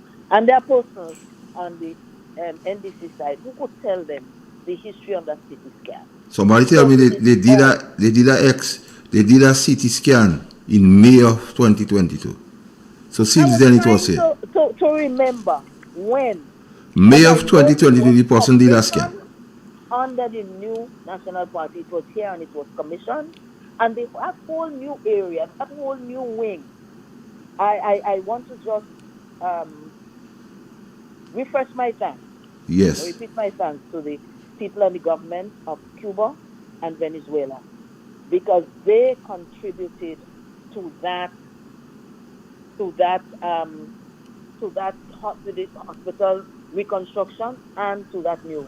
So all the nice places where the patients could sit and wait, and I've been there and it's quite nice. All the new X-ray machine, all of that was done under the new National Party government, together with the of course the donors, the contributor, Maria the Holder Foundation. I hope I'm pronouncing it right. Yes. And of course the people, governments and people of Venezuela and Cuba. So I would like the government, they're looking for documents. I would like them to go and look for the documents on the housing project. On the What was scanner. the original cost? Check with cabinet and records and see what the new National Party government in office did to facilitate ownership, to create access for persons who just couldn't reach it. And that is what they should follow and really have a heart in what they do. Thirdly, I just want to through your media, extend congratulations to my good friend, Dr. Julie Dubois. Oh, yes. On her accessing the a position of recognition in the Pierre Fauchard Academy. And this is a very outstanding and prestigious fellowship in the United States for dentists. Dr. Dubois is the first female and the second person in the region to be awarded that. And it is awarded to persons who have demonstrated service in the profession and service to the community. And she has done no less. And I understand that less than 1% of persons, of dentists and so on internationally, are awarded that fellowship. So coming, recognizing a sister, first of all, a Grenadian, I am proud. Whenever any Grenadian does something, regardless to what affiliation or what, we should all be proud, and I am. And coming from St. Mark, so many people have excelled in St. Mark, but maybe we have been a little bit too quiet in recognizing them, so I want to do that, and I want to ask you to join me in commending, congratulating Dr. Julie Dubois. She would have received it yesterday evening in a ceremony, and Dr. Dubois returns tomorrow, please God. And I want to ask all the people of St. Mark, and persons nearby too, St. Patrick, St. John, join me. We're going to go to Hero Square tomorrow evening at 6 o'clock. Hero Square tomorrow and welcome her. Get your cover. Yeah, man. And commend her. I think she highly deserves that. Gates go come and cover it, man. So Gates going to come and cover it? Yeah. All right, Gates are looking forward to that. I'll go there. So this is my contribution for today. I don't know if there are any questions you want to ask, but I would really like the research to be done. I Forget the don't. oil and gas resource. I And don't. look at the good things we did for the people of Grenada, Caribbean. Devon want to ask you something. Good afternoon, ma'am. Just some inquiries. Usually, when agreements are being signed by either by governments, and so depends on the type of agreement, and so you would have different ministers, or perhaps the line minister also going to sign agreements, and so now the question begs with the Qatar Airline deal that our Prime Minister so happily went away just to sign that agreement. I'm wondering, could you just elaborate on it and give us an idea as to what it is all about, and But usually, okay, what it's all about, and I'll just give you in brief. It allows flights that are approved by each country to fly to the other country. So the government of Qatar approves an airline that recognizes that as one of their airlines. That airline is allowed to fly into Grenada with the usual courtesies that other airlines like Virgin or JetBlue or whatever can come into Grenada. And there's a reciprocity. Airlines owned by Grenada are allowed to fly to Qatar as well. do we own any? And I'm mentioning the reciprocity because I know the present government and the present Prime Minister had spoken about purchasing some planes. I don't know, was it 2? Was it 3? And as he signed that document, I wonder what is he thinking? Has he given up on purchasing the plane? Are we going to ever see a Grenada plane fly to Qatar? But I don't know, but it is always, this is a normal convention that is done. It's good that it is signed because, it could always augur well for tourism or other things that could happen, especially if I understand this other regional countries. Some of them have signed, I don't know if all, but they have been signing by other regional countries. But it means then that perhaps it would be worth the while, let's say, and those planes are huge, they bring in a number of people, and for it to be viable. I'm looking at it from the tourism and not cargo and so, but that could be a possibility for cargo as well. But looking at it from the tourism point of view, you must have a certain, what they call load factor to make it viable. So maybe if there's a regional drive to sign this document, as my understanding is such, then it might make it more viable so that there can be 1 or 2 stops within the region and so on. So I'm looking forward to that. But I would like to hear what is the Prime Minister's take now on us using that reciprocity and our planes going there. The next thing is our dear Prime Minister has been doing a lot of travel. Lots. And it really would have been good for him to stay a bit grounded and deal with some of the issues, because we do know that several times when things have happened, people didn't get pay on time or something happened. He said he didn't know what was happening because he was not there or was not here. And so I would think that it behooves him to stay around a little bit more so that he can attend to the nation's business. And other ministers, and I heard you guys say, Foreign Affairs Minister could have done it, Minister for Tourism could have done it.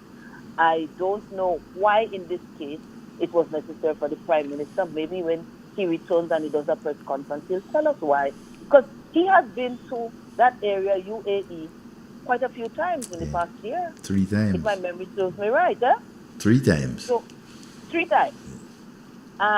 So maybe somebody else could have gotten that opportunity to sign that, because it is not an unusual thing.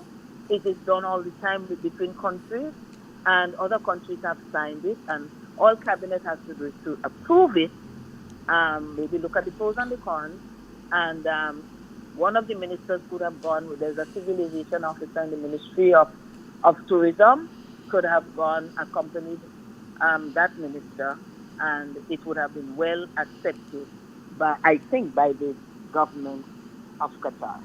So I hope this helps to put a little bit of enlightenment on the signing, and it's been a pleasure talking to you, but even more so, listening to the issues and listening to the contributions made by the caller. Have a blessed day. Before you go, Thank you. you gone? No, I'm here. You made a salient observation as relates to the housing, which seems to be lost in all of this discussion. When you say, apart from low income, the need for,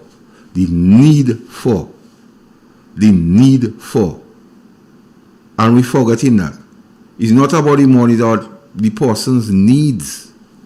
And in the clip with the Prime Minister, he said the government is supposed to fight for its citizens. So you cannot use a situation, and there was a classic case where they could have fight for the citizens.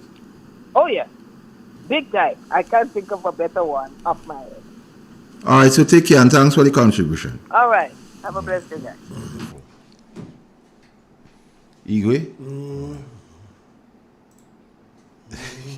Take a break. 2 minutes. You'll take a break and home again. I want a little breather.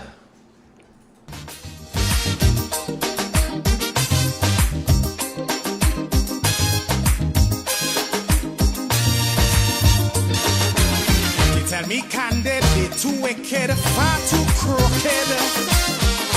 That is the frequent comment I hear. Too one-sided, underhanded, can't be trusted. This is the opinion, yes again. For their own abuses, they keep making excuses.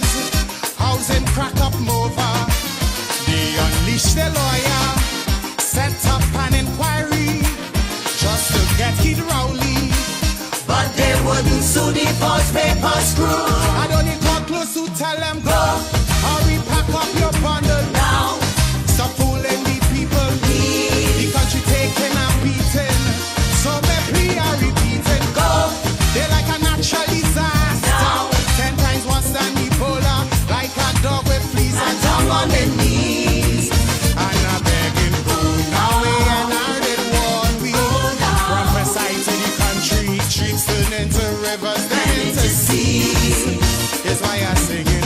Now this is my humble petition. Announce the date for election. Go now, please. Accidental, detrimental, could be lethal. Are you willing to take that chance? Much too seedy, they too greedy, eyes too beady. Honeymoon end before the romance. We expect corruption, but now without check or interruption. That a few might stuff the pocket, but not racket by the pocket. From the constant comments, we get no recess. Before things fall apart and the riot starts. Even in chutney, I'll tell them go. Make it sooner than later. So protect the future, please. For the sake of we children and the next generation. Go. To safeguard our image. Before Griffith cause more damage. Like a dog with fleas and down on the knees. And I'm begging, go now.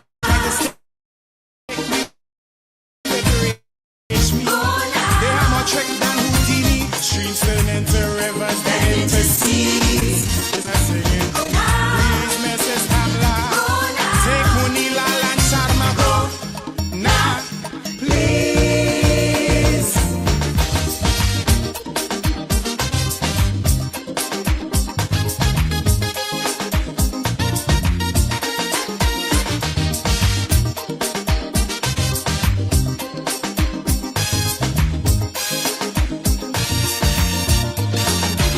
Them and their minions, total villains, raking millions.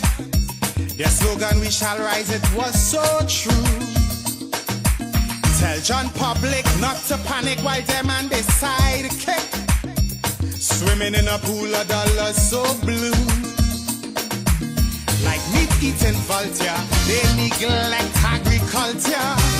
Mega fans of phony. Mama Guy Caroni. Sweet man Glenn and Sharma. Came face to face with the karma. And it was awful. But through it to Paul. Don't need a big mouth to tell them go. Watch her and see they does follow. Now, before we regret tomorrow, please. You're setting a bad example. Family values they trample. go. It's only vice they desire. Now, Before the 5 years expire, like a dog with fleas I and down on the knees. and a bleeding gold. Now before we end in bankruptcy, before they empty the treasury, streams turn into rivers, then into seas. Is why I'm bleeding gold. Immediately, and don't forget your Chico. Now, please.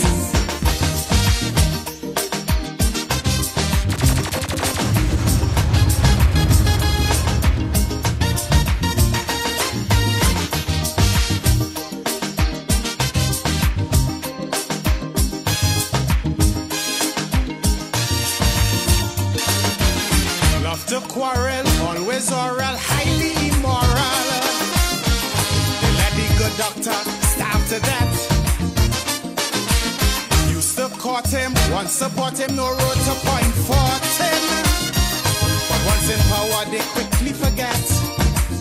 For they love confrontation, so no mediation. The case by the Privy Council, but the warriors is settled. You see, you could make a fortune, filling up a lagoon. The environment is boost out Notice people too. is why I want them all. With them whole life.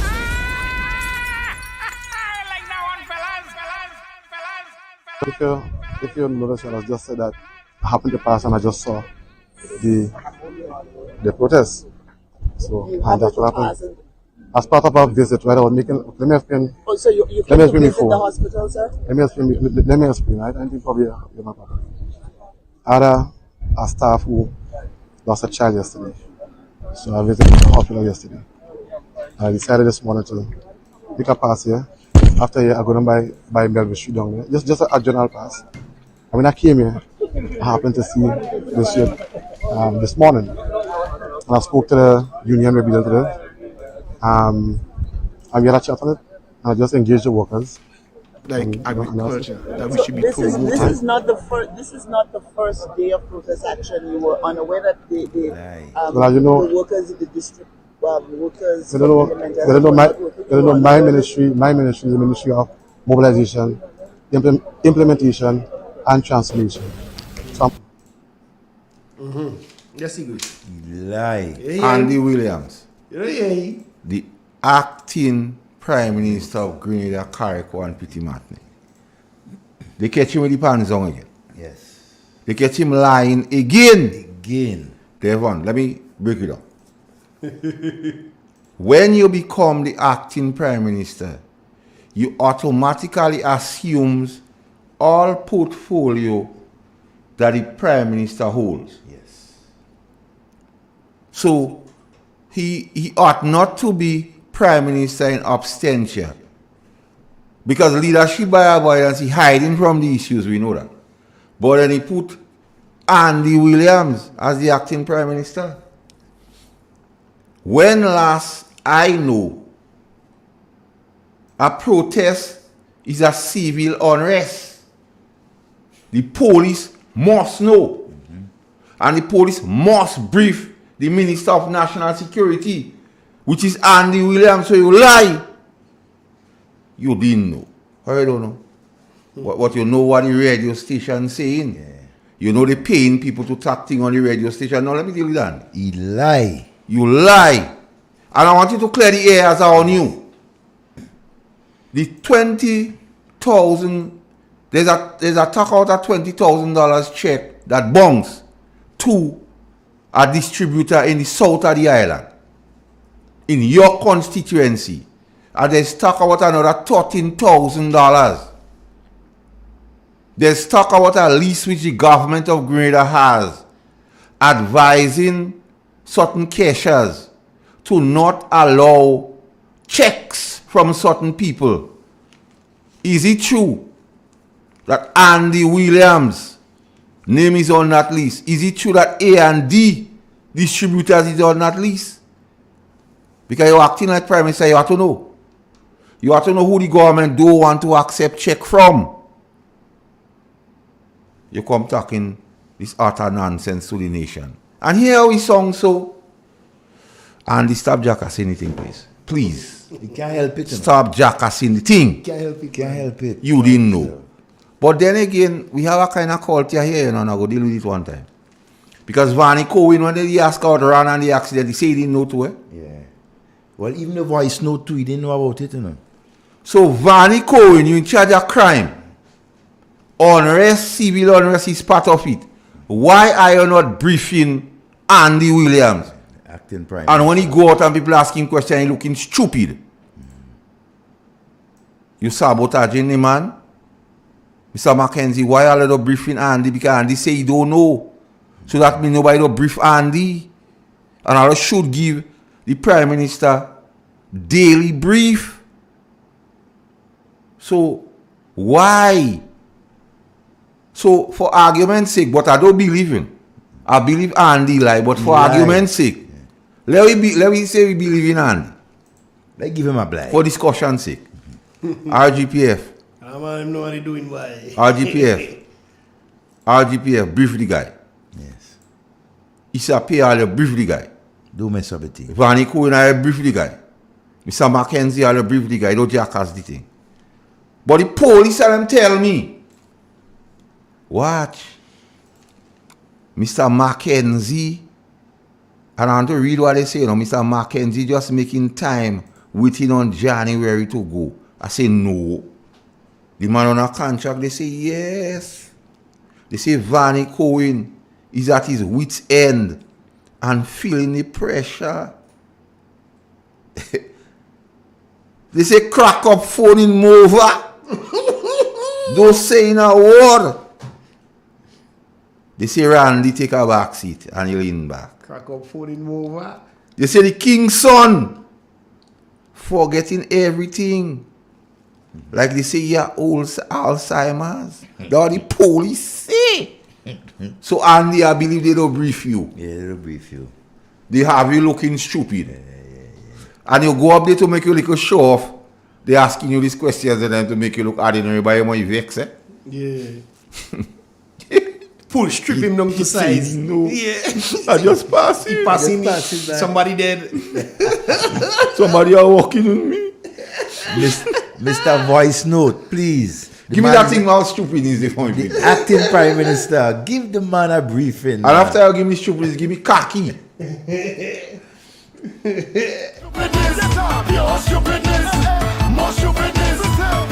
And play Andy. No. You want me just play? Yeah. You want that same one again? Yeah, let the people hear him. Look here. Their own words. The protest. So, and that's what happened. As part of our visit, right, I was making. Let me explain. Oh, so you let me explain before. the hospital, sir? Let me explain. Let me explain. You have to explain yourself. Other a staff who lost a child yesterday. So I visited the hospital yesterday. I decided this morning to pick a pass here. After here, I go down by Melbourne Street down here. Just a general pass. And when I came here, I happened to see this shit this morning. And I spoke to the union representative. And we had a chat on it. And I just engaged the workers. And that's it. So this is not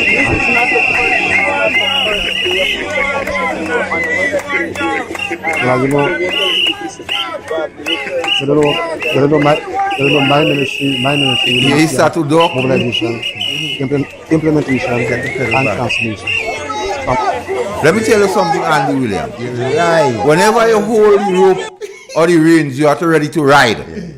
You can't make excuse and say use the acting Prime Minister, but my ministry is MIT. Hear how that fella looking ordinary. And they're giving that guy acting Prime Minister over and over and over. Yes. Something wrong. Give me khaki. Yes. Because these guys and them is the least suitable. Yes. And I think this is how we describe our government. This is a real word. It's not made up. Okay. It has Greek origins. It is called Kakistocracy. Google it. A kakistocracy. Surely you're making things up now. Google it. I mean, I love the word, but what is the meaning? Okay. You Google it and you tell me the meaning. Okay. And tell me this does not adequately describe our government. Now I'm typing kaki into my work computer. Yes. Okay, cool. Kakistocracy. Kakistocracy. Kakistocracy. And give me the definition. Literally, a government by the worst people. Yes. A government by the least suitable or competent citizens of a state. Okay, so full of the kaki people. It's not I even can't believe it's an actual word. and it's not even an Afrikaans word you'd think where kak comes from. Hey? Wow. Do you call a parliament full of these people? A case. So all who don't believe what they say, they're not a joke, it. Don't laugh that. That is not no laughing matter. So those who don't believe when we say is a cocky government, play the acting prime minister again. Let it hear.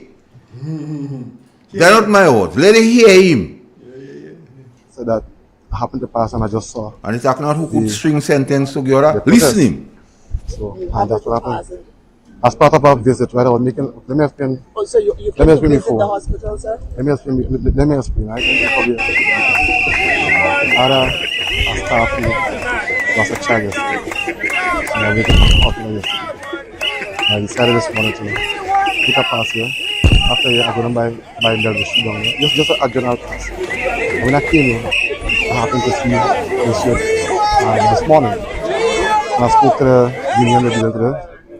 And we had a chat on it. And I just engaged the workers.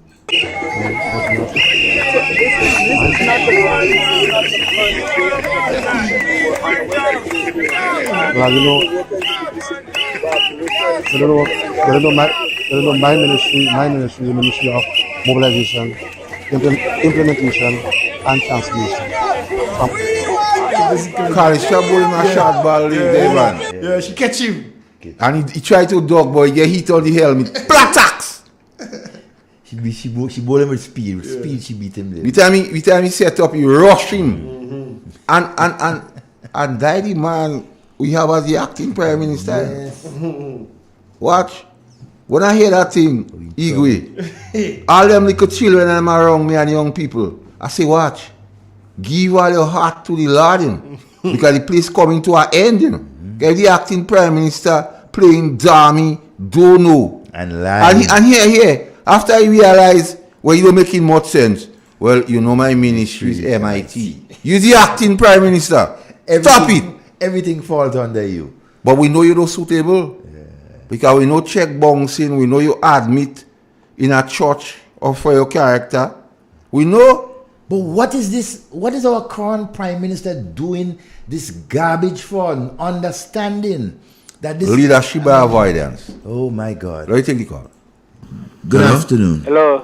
Hey. Good afternoon, and good afternoon, Mr. Carl. Good afternoon, Igwe, Devon. Good afternoon, everything. Good afternoon, brother. When I listen to the prime minister, we speak about the contract.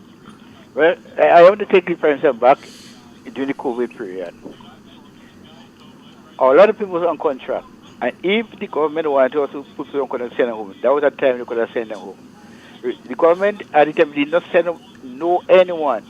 The government keep them people working, and even some of them people that were working in tourism belt, government still take them on board to sanitize the train in the school, right? Sanitize in the school, and when you look at the situation, look like you have people that working contract for about 20, 30 years, and I know they get loans in financial institutions, right? They get loans, and what you find happening, Andrew, what the Prime Minister said about the previous government, this is exactly what they're doing, right? They send home people on contract. Yet they send people on contract, but they're still taking people on contract. So the contract that was illegal under the previous government, the same illegal contract become a legal contract now. If it was illegal and NMP and it was wrong, it is wrong now. Right? I'm taking people, putting people on contract. There is no, I don't know anyone. This government apply and get a permanent. It's contract from contract to give people. Right? And I'm coming back again. When I look at men, they consider themselves men of moral. Men, women who call themselves women of integrity. Now today, they get money. They get a money to hold your mouth. So if you consider yourself as someone of integrity, you should able to come out and speak about the wrong things that is taking place in the country, especially poor people. What more they get money, so they hold your mouth, so you pay them to keep quiet, right? But why do you keep them quiet? Number 10, is first responsible for the Ministry of Housing. So what they do, they're pulling down the same person they pay to drum board. They pull them down and they're destroying them, but they can't see that what they're seeing is the money. The money is seen, right? You could like you Master you're not on a contract, okay? You work for about 2005. It become much easier. You could go to the bank, get a small loan. You could pay for certain. Business you want to get involved in, right? And what happened when you pay like out of a portion of a salary that you get into. If you get salary at 2005, the bank might said you pay about $250, right? That become much easier for you. It's easier for you to do. But when you asking the people that they might have worked for 2005, go in a bank, right, and get a loan from a financial institution, right? How would you get it? How would you get it? But if the person say your contract is illegal, right? You tend to go in the bank. So the people who they in the housing, they work for next loan of 2002, right? But they're still making the sacrifice to pay something by the month for the housing. But now you take away the housing, you take away the housing from them, and tell them go in a financial institution, get a loan for about $55,000, $75,000. Who will give them that? Who will lend that? So when you when you look at the record of this government never ever make life easier for the poor class of people. They're always making life more difficult, putting hardship, putting the people the poor class of people in more poverty. And I want to say this government has a track record, and it's time for the greater people to analyze, see through this government. Grandchildren, grandfather, the same party, the same attitude. The same attitude. I call in this government young and reckless. The young and the reckless, they lack vision. And I want to give the greater people, in general, have hope. NMP will come again. Because when NMP day, the people rejoice. There is progress, and I'm seeing development in the country. We now have a country to shine. But when NDC in government, the country become a lifeless stuck. Okay. All right, my friend. Igwe, somebody say they want to hear the acting prime minister again, and then they want to hear lava man after it. So let me give them what they want.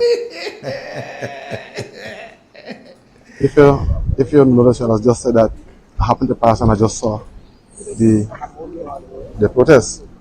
So and that's what happened. As part of our visit, right, I was making. Let me explain. Oh, so you came to visit the hospital, sir? Let me explain. Right, I think probably. Yeah, the Prime Minister. He back crab. Lost a child yesterday, so I visited the hospital yesterday. I decided this morning to pick a pass here.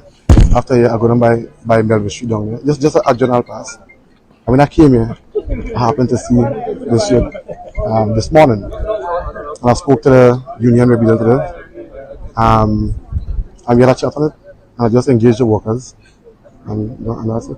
So this is not the first day of protest action. You were unaware that the workers in the district workers. They don't know my ministry, the Ministry of Mobilization, Implementation, and Transformation. So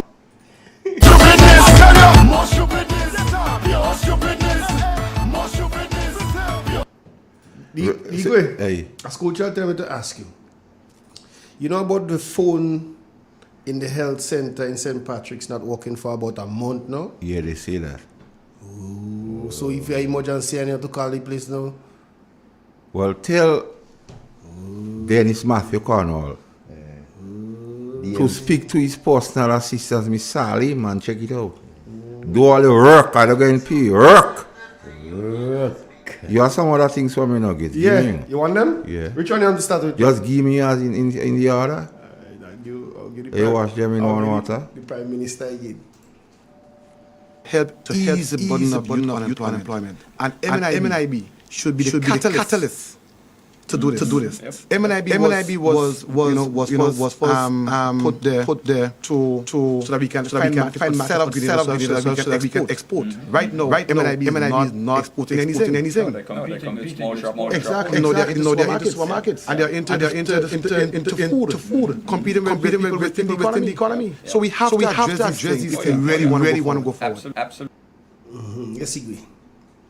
Break it down. So Andy, you know what MNIB was for, Dev, and you know, can you see? So what you do MNIB that for, Andy? Andy, why all you do MNIB that for? Let me take the call. Hello? Yes, but as you think is no, I'm holding on, Lord, all you put me in penance. My goodness me. Anyway, good afternoon. How are you all going today? Good afternoon to you, man.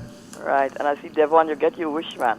I see you point the government, and I support you in this stupidity and totishness about this Morris Bishop Day. What is the launching of this a big important celebration like that? You won't put it on a day when such tragic events happening, and that is the worst and darkest day of people's lives. They lack vision. Yeah, I see you was campaigning for it, and you talk about it, and I supported you, and I'm glad that people talk about it because I've never seen such dotishness. So, anyway, I just want to say a few little things. The perception outside of the government is that they don't like poor people, and perception is the reality, and I have no apologies for that. I don't know if you hear me always say, I can't support nobody that don't like poor people. I have no apologies for saying so, and everybody know my position already. Once you touch poor people, you touch me, because I don't know what crime these people commit. Everything that I see doing is designed to just hammer these people. I don't know what is all your problem. Leave these poor people alone. When you touch those people, you touch me. I want to also go on the issue of the housing. Now, I think I've said so on Shaggy program too. I can't support $70,000 and $50,000 for a house because that's ridiculous. $70,000 not for low income people. That is middle and upper class. Even 50. So I would suggest about $20,000 or $30,000. But I say that I think I support the government in that. Let them go to a financial institution. You know why? Because when you look at the level of non-compliance and when you look at the level of non-performing loans and people that don't honor their commitments, I mean, it is high. The percentage, I think this one now is 80%. But it's a general thing with people with people when they take money from people that say government, but I don't say government because I'm a taxpayer and you're taking my money and I need my money to be paid back so that when you pay it back, other people will be able to get. And I find people have a tendency, I mean, whether it's NNP or NDC or GLP government, they don't like to pay. And when you don't pay, it put the scheme in jeopardy so that others who wanted to come into the scheme to get houses is very difficult. So in that sense, I think I agree with the government in that because sometimes when you look at it, it might sound a little bit hard, but when you look at it, I think that people need to get their priorities right. People are not against people going to bingo and false hair and sting and nails and all these kind of things. But I think that people, sometimes every pan be there in it. You know what I mean? And I find that people, you must get your priorities right and pay. So I am saying up to the government that 70,000 is too high, 50 is too high, maybe $20,000, $30,000. But people must learn to pay because even though you have the CES program, the whatever program governments have, it's the same thing. People just not paying. And I was listening to the recent review of the IMF recently, to the best of my knowledge. I listened to these things, right? And they was talking about the high level of non-performing loans in a certain financial institution. People are just not complying. They just don't want to pay. So I think that people must get their priorities. So I support the government and go to an institution, but the price that I can't support that. That is ridiculous. That is too high. I want to also compliment Dr. Julie Dubois, because when I joined Barclays Bank in 1979, I believe it was, he was my dentist, because I worked at Barclays Bank, one of the most prestigious and top banks in the world in those days. But it's not there now. And it is in Church Street. And she was opposite. I think she took over from my dentist clinic, and that was my dentist. Of course, well, I retired now and so on and what, but she's not my dentist as before. But she's very passionate about it, and I'm proud of her as a Grenadian. Congratulations. Also, I want to talk about the CT scanner. That CT scanner was there since 2022, long before these people come into the office. The Maria Holder Foundation Trust or some kind of thing, because I remember there was some problem that they were saying that the air condition wasn't powerful enough or cold enough, and they had to do some adjustments. So I don't know what happened to the CT scanner, because my brother was sick recently. I could say my brother was sick, and of course, subsequently he died. And he had to leave the hospital in August to go to St. Augustine, that I could say openly, to do a CT scan of his brain. So I don't know what happened, that CT scanner was not functioning at the time, that he had to go to St. Augustine, which I could say openly, because I have the receipts. But I know for a fact that CT scanner was there since 2022. So if they want to claim CT scanner, you can't claim CT scanner. It was there since the New National Party time. And finally, I want to talk about this program that I see they launch in St. David's, the WASH program. What, water, something or the other. No, I mean, I just have to laugh. I'm glad, but I just have to laugh. Because it's the same program Keith Mitchell had, with bathroom, toilet, and all these kind of things that Ollie was facilitating along. And Delma, with due respect, why don't come out and talk about it? Yes, you're silent. That is Keith Mitchell program. So I am not I'm not saying that you're accusing you of taking credit for it, but I'm just saying I see all the big launch. But I want to say that was there already. That was a program that Keith Mitchell put. It was designed to get people toilets and bathrooms. It's a regular program. So don't take credit for it. So thank you, my friend. Now, before you go, I want to have a little dialogue with you. Yeah, go ahead. The low-income houses, when the negotiations took place between the NNP and the Chinese, it was for a particular set of people. Right, just like I say. Then the Chinese offered a gift. Everybody forgetting the part of what it is, a gift. Yes, a gift. So why sell a gift? Well, then what they will have to do then? Well, okay, it was a gift like. Why sell a gift? Right. Okay. Right. Let me answer and put it out of the reach of the intended people. Okay. Let me just talk about gift. The Chinese houses was a gift. Not only this is not the first set of houses the Chinese give. It's given to the New National Party a long time. You didn't give it to the New National. You give it to the peoples of Grenada. Right.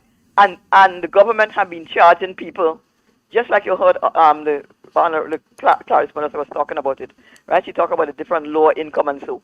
So yes, it was a gift, but they were charging. But what my point is to you, 2 points. 70,000 is too high, 50,000 is too high. So probably they might have, probably they might have to do like Dominica. Because Dominica, I think, it's Guyana now, right? They're giving houses, they give houses free. I see they give out keys to people free. So then probably what this government should do, relook at their policy, even the New National Party, who was also charging people for the houses, even though it was at a lower rate, and it was more affordable, just what you're trying to say, I understand.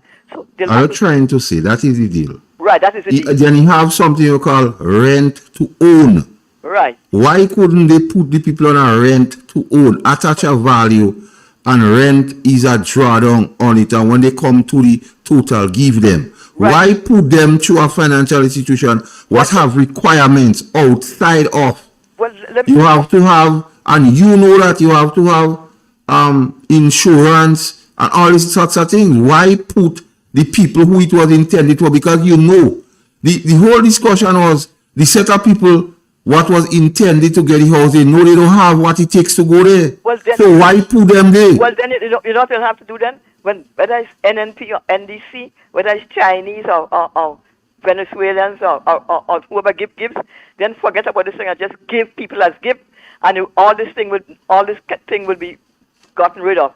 Because in my deliberate judgment and what I see, I find generally there is a level of non-compliance, not only in anything that government does. But here's what. Most of the people who it was intended for, who you telling you approve, and not telling them going in a financial institution, they're on the same contract what you say illegal. And you are paying them, so take it from reduction. Well then. So if you give them rent to own and they have to pay $250 before you reach them, take the $250. That is you now looking. You introduce something differently. You're looking at alternative arrangements, which is a very good idea that I didn't even think about.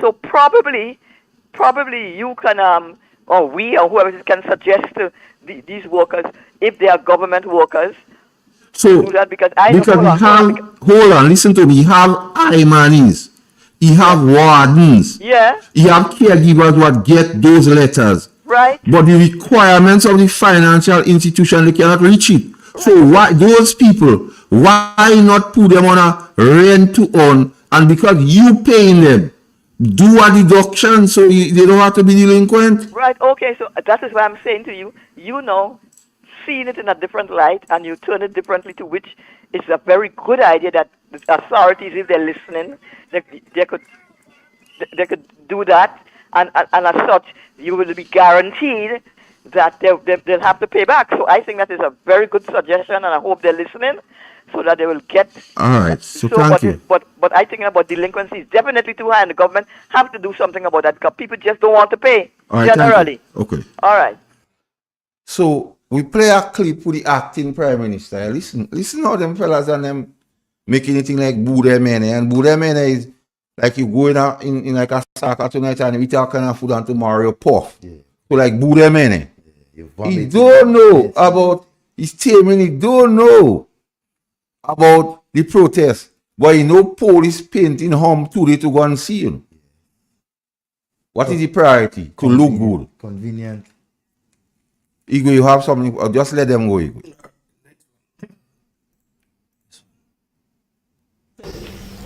The former administration spent in excess of $100 million on housing support.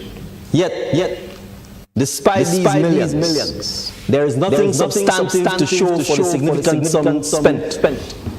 Our assessment points to ill-conceived policies and programs, wastage, and gross mismanagement, resulting in little value for money in improving the housing stock of our most vulnerable citizens.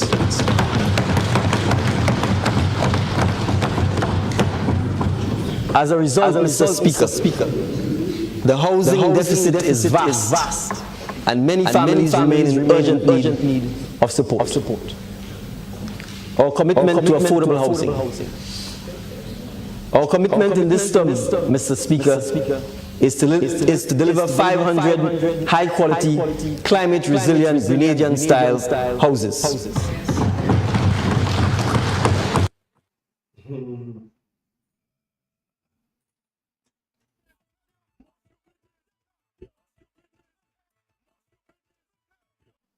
You know why I say that stupid is there, man?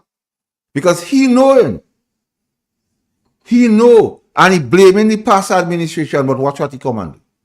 And the past administration, yes, you blaming them. They made arrangement for the same people, the vulnerable. But you put the houses out of the reach of the vulnerable people. Into the financial institutions where they can't touch it. We friends are. We one of the biggest advisors was a banker. And the only thing about making money. And then he say he's out service to the people. He don't care if he had to think debt, but he don't doing what he say. Yes, he go. No, not yet. They calling the wrong phone. Well, tell them. 442-0175 is the number to call, folks. They calling the front desk. Yeah, Devon. So you hear the guy? They are ridiculous in terms of the kind of excuses that they're trying to make in eliminating the people who have to get the houses. And you made that, you continue to make that point. The gift. It was a gift. And former Minister of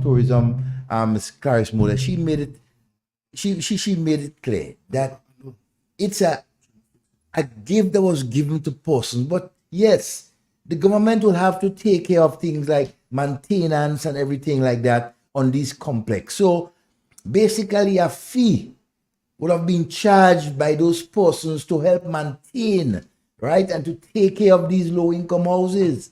And so by government. So they were not really paying directly for the houses per se, but they were making a contribution towards the development of that housing, these housing projects and so, because it is theirs.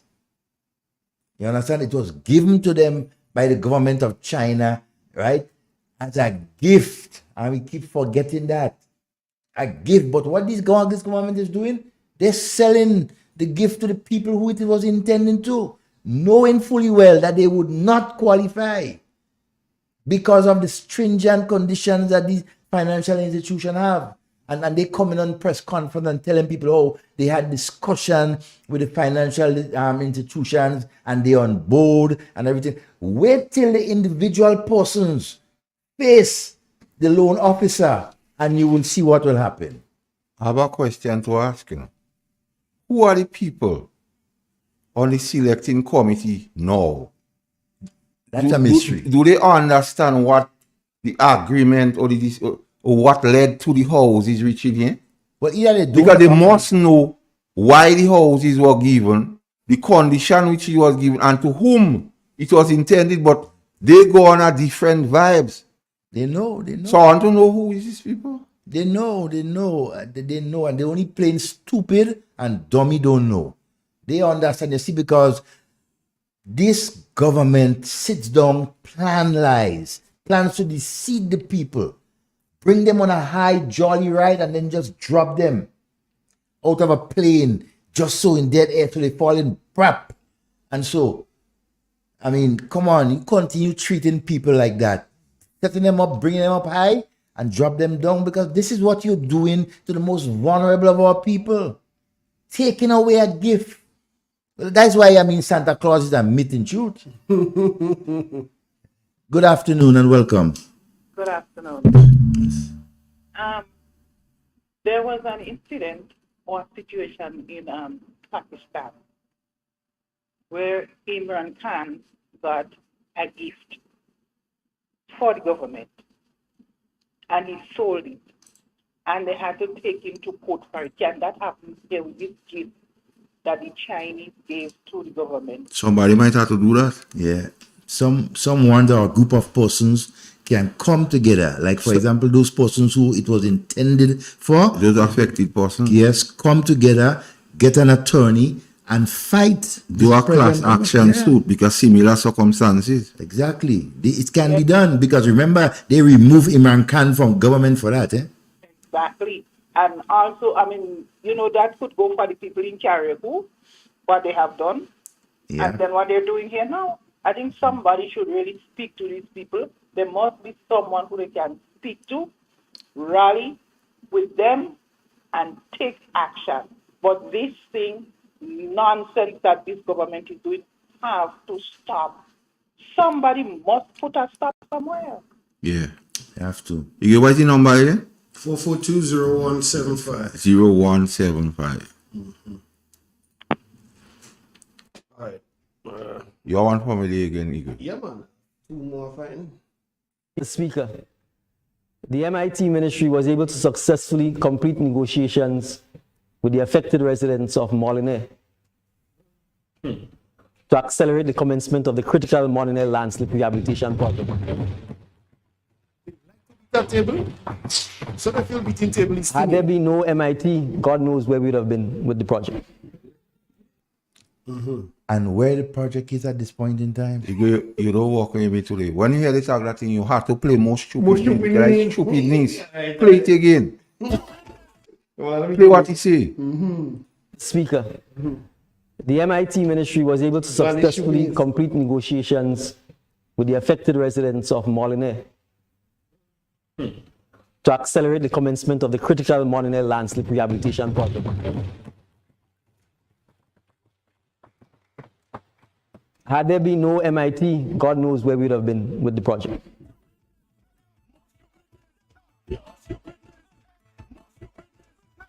So, Mr. Prime Minister, where are we today with the project in Moline? Ask the people of the western side. Talk. Where are we today? Let me take that call. Good afternoon. Good afternoon. Hello? Hello, afternoon. Hey. Listen to me. Afternoon, gentlemen. Yeah, Listen, go I on. mix up somewhere. We hearing you. But you see, I'm not sure if because whilst I was trying to call just a while ago on the WhatsApp, you all had the line activated too. So I was wondering what's going on. How you all guys doing? Cool. We good. I don't know if you're hearing me good. Yeah, go on, we're listening. Right, take it. I was so glad to hear Miss Modest today because about half an hour before Miss Modest came on, I was wondering why is it I'm not hearing from her. I know she usually call this kind of program, or even the Prime Minister to call and clarify whenever they get a chance, whenever these things are being discussed, to clarify and make people understand what is actually going on. And I was so glad to hear Miss Modest today. But before I go on, 3 times or so you all played the clip from Andy. And during which time, one time, Devon was making comments in the background, and Igwe was making comments in the background. And that blurred out, to an extent, the statements that were being made. And so I couldn't hear it good. And so what I'm advising, when you're playing this tape, just let the tape play. Get to your point, Carl. Get to your point. Right. All I tried to wrap my head around that whole idea of selling houses to people, I'm yet to have a clue of understanding how that conclusion was made in a cabinet decision. I can understand people sitting at cabinet. So much of them who have been people. Well, I think there's so much. I think not just about all of them come from poor people homes, as you might say. And even if you don't come from poor people home, at least you grow up in a poor country where you know the condition of people in Grenada. You don't go up in America where you live in the inner city. One set of people live in the inner city and some people live in the suburb and they have no connection with each other. Grenada is so much a small country that you know the condition of just every situation, every village, every type of society construct we have in Grenada is very clear to everybody. We're living in one wall and a set of people living in another wall. Even the people in Lansapin nowadays have a clear understanding of what's going on in Grenada. So you have these people sit in cabinet and make that decision. I'm yet to wrap my head around it. You have a lot of ideas of rent to pay or rent to own in the end. So you pay as you go along. This is the simplest form of doing that thing. Or even if you give the people the house, you have them to pay an upkeep fee where you collect a certain amount for the month because the buildings have to be upkept. That's a fact. That's not understanding. So you have to find a scheme or a measure that works for the people because it was designed in a certain way originally.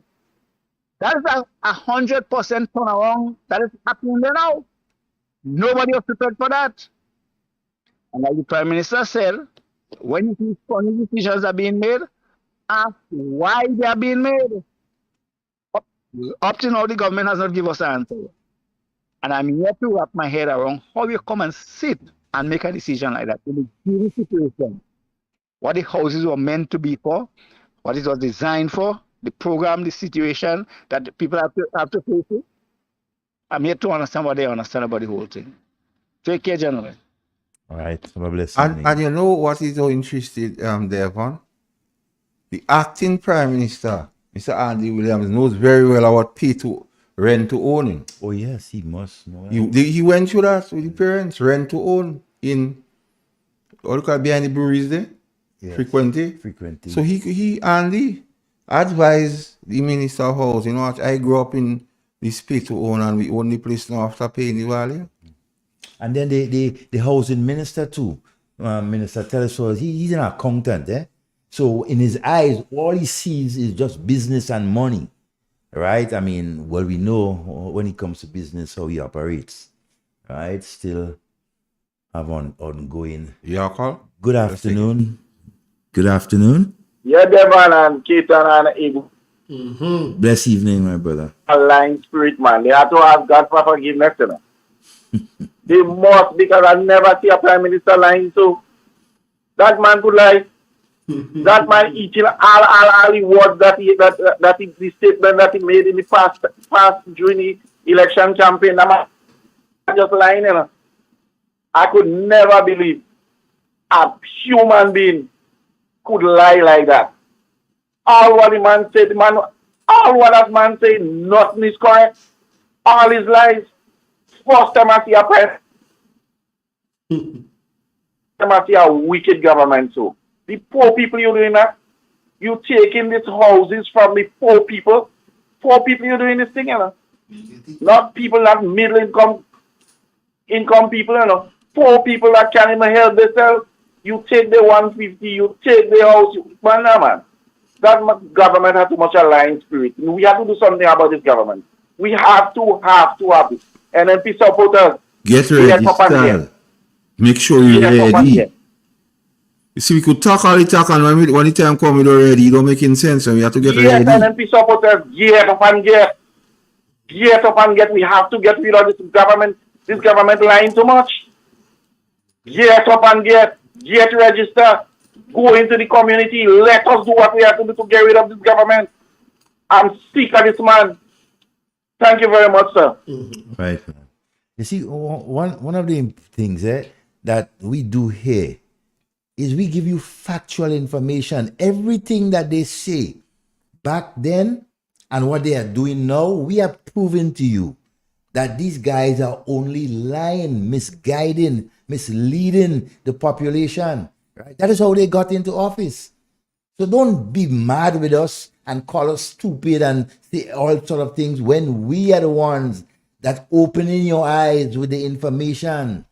When they keep lying for us and they think nobody's listening, you know, they're all saying by old people that the busha is, right? Yeah. So when they think nobody are wrong, we're listening and we're going to bring the information to you. You can't have a situation where your general hospital is understaffed, under-equipped, women going in there healthy and losing their babies for very preventable reasons.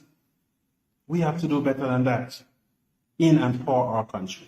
You can't have a situation where your general hospital is understaffed, under-equipped, women going in there healthy and losing their babies for very preventable reasons. We have to do better than that. That Joseph Anda. Yes. You know, Joseph know the hospital was understaffed. Hey, Joseph, you know the hospital understaffed. So why you not staffing the hospital, Joseph? Why? Don't have that joke gate. Yeah. Don't laugh that gate. Don't laugh and make them feel they're doing something. Why you're not staffing it? I cannot. Play that again. In and for our country. You can't have a situation where your general hospital is understaffed, under-equipped, women going in there healthy and losing their babies for very preventable reasons. We have to do better than that in and for our country. You can't have a situation where your general hospital is understaffed, under-equipped, women going in there healthy and losing their babies for very preventable reasons. We have to do better than that. That had to be stupidness. That had to be stupidness, man.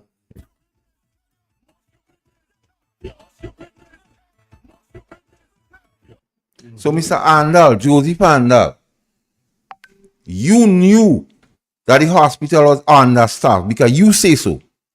So what hinders thou? What keep this government back from staffing the hospital? I'll give you one reason. Well, a couple of reasons.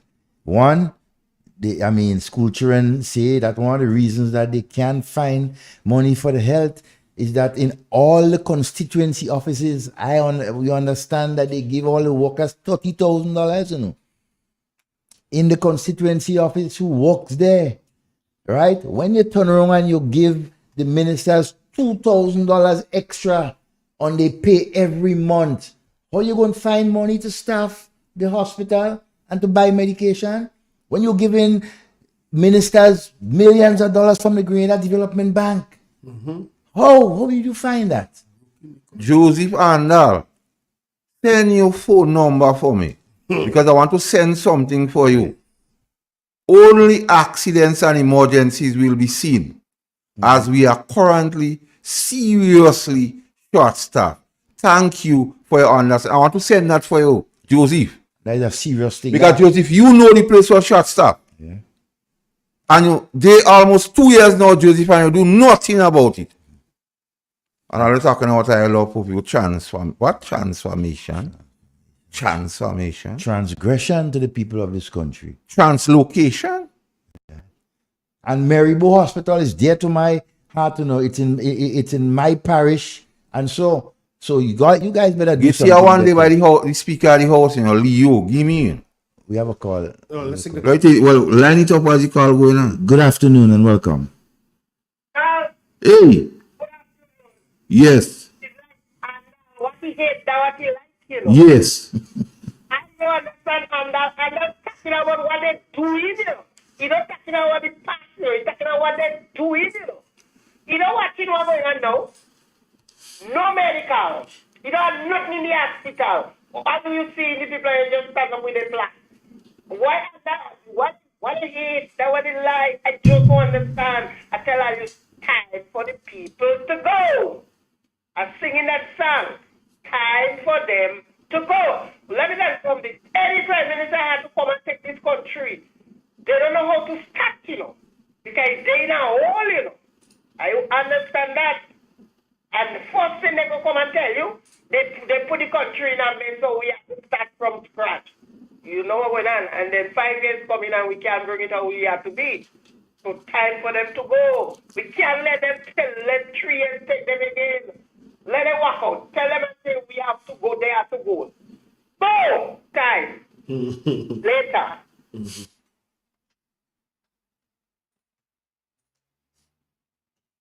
So one of the things that the NDC will do very seriously is to revisit the Princess Alice Hospital. We have to do it. This is big parish. We must do it. Princess Alice, to my mind, has become just a surgery or a medical station. Because if you go in any place that is run by a single nurse sometime, and you can't find a doctor, I'm not sure that place is qualified to be called a hospital. Eli? We want to ensure that when people in the parish especially are sick, they can go to Marybo and be taken care of in a proper way. We take the health and welfare of our people very seriously. And so Princess Alice would come very high on our agenda. So here goes. First of all, let's hear goes. Andy Williams say, whenever they talk, write it down and hold them to it. So thanks, Andy. So Leo Kato, Alice in Wonderland. You did parliament like you do the hokey pokey. You left foot in, you right foot out. You doing the hokey pokey, then you turn around. That's what it's all about. Okay. So based on what you say, that if you go and you have only a nurse, and you don't have no doctor, you cannot call it a hospital. That's your word. So, Leo, could we call it a hospital now? Yeah. Leo, they go tell you. The church people in St. John go tell you. What? Are you taking God for a joke? Go on. You long suffering, all you know, so all you could do that. Leo, could we say that Princess Alice is now a hospital? Leo, have you and your government revisited Princess Alice? Because they say some places where some children place leaking. Mm-hmm. You have to put toilet paper and things to soak up your water. Leo, so why are you not going and revisit the place? Are they in power a while now? Leo, why you guys not going and revisit Princess Alice Hospital? Play him again, Igwe, because I want the people to hear him. So one of the things that the NDC will do very seriously is to revisit the Princess Alice Hospital.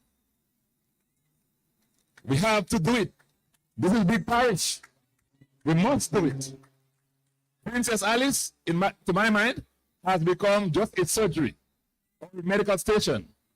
Because if you go in any place that is run by a single nurse sometime, and you can't find a doctor, I'm not sure that place is qualified to be called a hospital. We want to ensure that when people in big parish especially are sick, they can go to Maribo and be taken care of in a proper way. We take the health and welfare of our people very seriously. And so Princess Alice would come very high on our agenda. Leo Kato, have you revisited Maribo? Leo Kato, could we say Maribo is a hospital now? Because the same thing you accuse the past administration of, having one nurse with no doctor, Leo, it still exists. Note saying we could only deal with emergencies because research staff still exists. But that's the first time that a note like that ever been on Princess Alice Hospital. So Leo, what you doing? Leo, nobody don't come and tell you because they just conveniently say they don't know because Andy say he didn't know about the protest. So Leo go say you don't know. Go up there. Footage with Andy right outside of the protest. But where Laco? I hear everything. Who the council? Okay, where the Minister of Health is? Yeah. Oh. Where is the Minister of Health in all? Is he on tour? Is he on tour right now? Because usually when you miss them and you can't hear them, they're on tour. Yeah, they fly out. But somebody put up something on the health thing. They see they catch Ron laughing, you know. He put up an emoji laughing, you know. I didn't see it, but and that went viral. The people watching him, you don't understand it. Well, Andy tell us that, you know. Andy tell us when you hear they come in front of you and say things, write it down, listen to them, tape them and all, and hold them to it. That's exactly what we are doing here.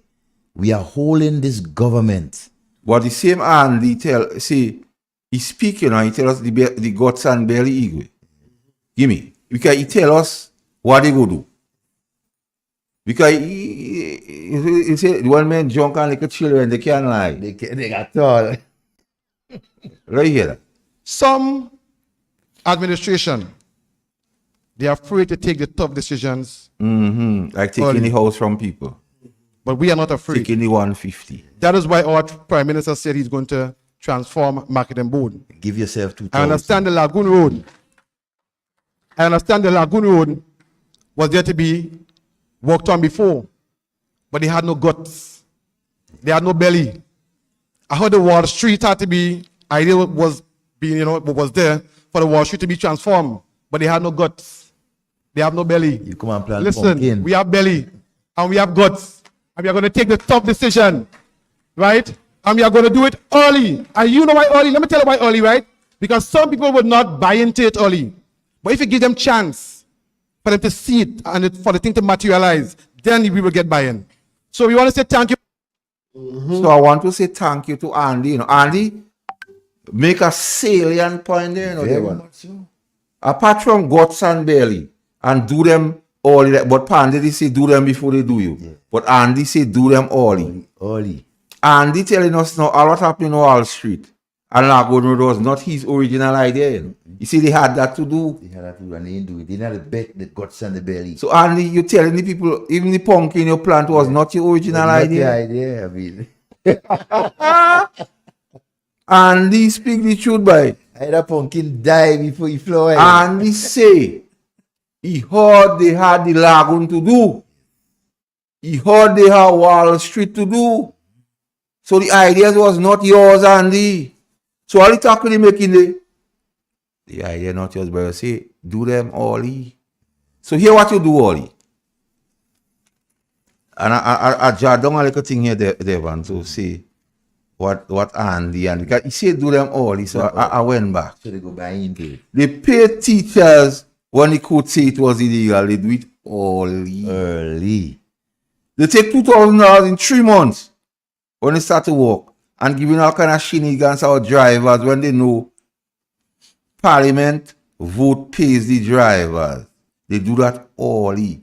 They make people go and didn't pay them. Not even giving them the opportunity of natural justice.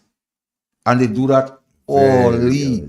Leadership of violence. Every time something major to go down in the country negative, the Prime Minister out of state.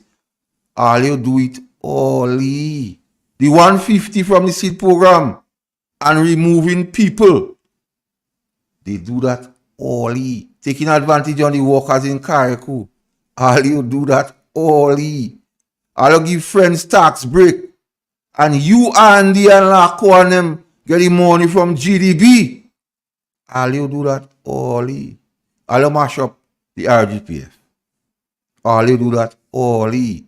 All you mash up Public Service Commission. All you do that early. All you mash up FIU. All you do that early. You and Lako and others full all your pocket in GDP. All you do that early. I'll tell lies to the Grenadian public when Danny say I'll go make everybody permanent. I'll do that early. All you damage people early in the low income housing because I'll say they have to reapply. I'll do that early. I'll demonize the country with realignment, detoxification, decolonization. And all who all you believe is green. I'll do that early. All you make the youth hopeless.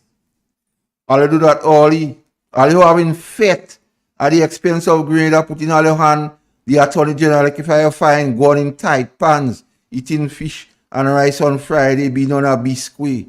All you do that early. While poor people stay hungry and all you saying they want too much. All you do that early. All you promise to make contract work permanent. All you do that early. All you say by the stroke of a pen, contract work is illegal and it could be fixed.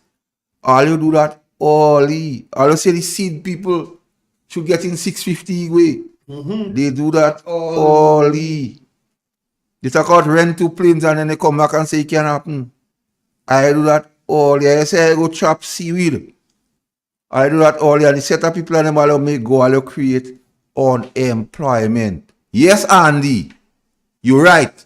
All you have guts and belly. So all they do it early. Devon. Yeah, you see what they do early? Because they have guts and belly. And you know what is amazing? They had no remorse about it. Right? They doing things and they say the people gonna buy into it. Right? Now, when you hear these guys sit down and come up with the idea, don't think that they just make it up just so, you know. They've been planning what they're going to do to the most vulnerable of our people, right? Look at something again that I cannot understand. Look at the school, right? The free tuition that they say that they're giving to students and so. No, my God. Why would you give to persons who can afford 3 and 4 students, right, to go to TAMC? They can afford it, but why would the government give them that $800+ to send the children to school and they could afford it? Why not use that money to assist the other persons, the other children who will also be paying free tuition, but they don't have bus fare? They don't have money for lunch and for break and everything like that. So why would you do that? Why would you give to people who already have and don't give who don't have? It doesn't make any sense. But then again, that's the hallmark of NDC. They attack those who cannot defend themselves. Well, at least they think so. Cannot defend themselves, right? And they sit high and mighty and think that they are doing something good They want for to this country. hear this. The last time the NDC was here, in 2008 to 2013, 4 years, 7 months, and 19 days, we had a failed economy. We start to see that already. We have negative growth. We're seeing that. Record unemployment, the amount of people they may go and take their work, we're seeing that. They come and they ask for 350 million. Now they come back and they ask for 100 million US, which is about 270 million. There are more than 600 million record debt borrowing. We don't know what to do with. But we can't see the results. For what? Record high deficit. Government living out time means so they have to come for a supplemental budget. These are facts. Facts. This is not things we just saying so they could go and find out, or if they have information, call here and debunk what we're saying with facts, not with emotion. We hear about the local debt in the economy, and I want and I need to think that, because you see, I like to be fair in my assessment. Yeah, what them I have to give the information. With regards to the government debt at the end of June 2023, it was 2.059 billion, a little over 2 billion. External central government debt was 1.67 million, or 45% of GDP at the end of June 2023. Non-banking financial institutions were lending holders domestic debt. They are 43% of the domestic portfolio. And I read that to say, when the NNP came in 13, unpaid claims in the Treasury was $110 million owed to local businesses. We see no low capital expenditure, so we don't see money to do roads, schools, hospitals. Yes, Leo, hospitals and other projects. Business had to close down already, Devon, you know that. Investor confidence low like a Guyana dollar. A lot of people complain and say they don't getting paid. That is a concern. Yeah. So just now, disposal of assets, the houses and the citizens and the youth, they lose hope already. We're just waiting for the political chaos and implosion. So, and we see that movie already? Yeah, we see that film. Are we seeing that movie now again?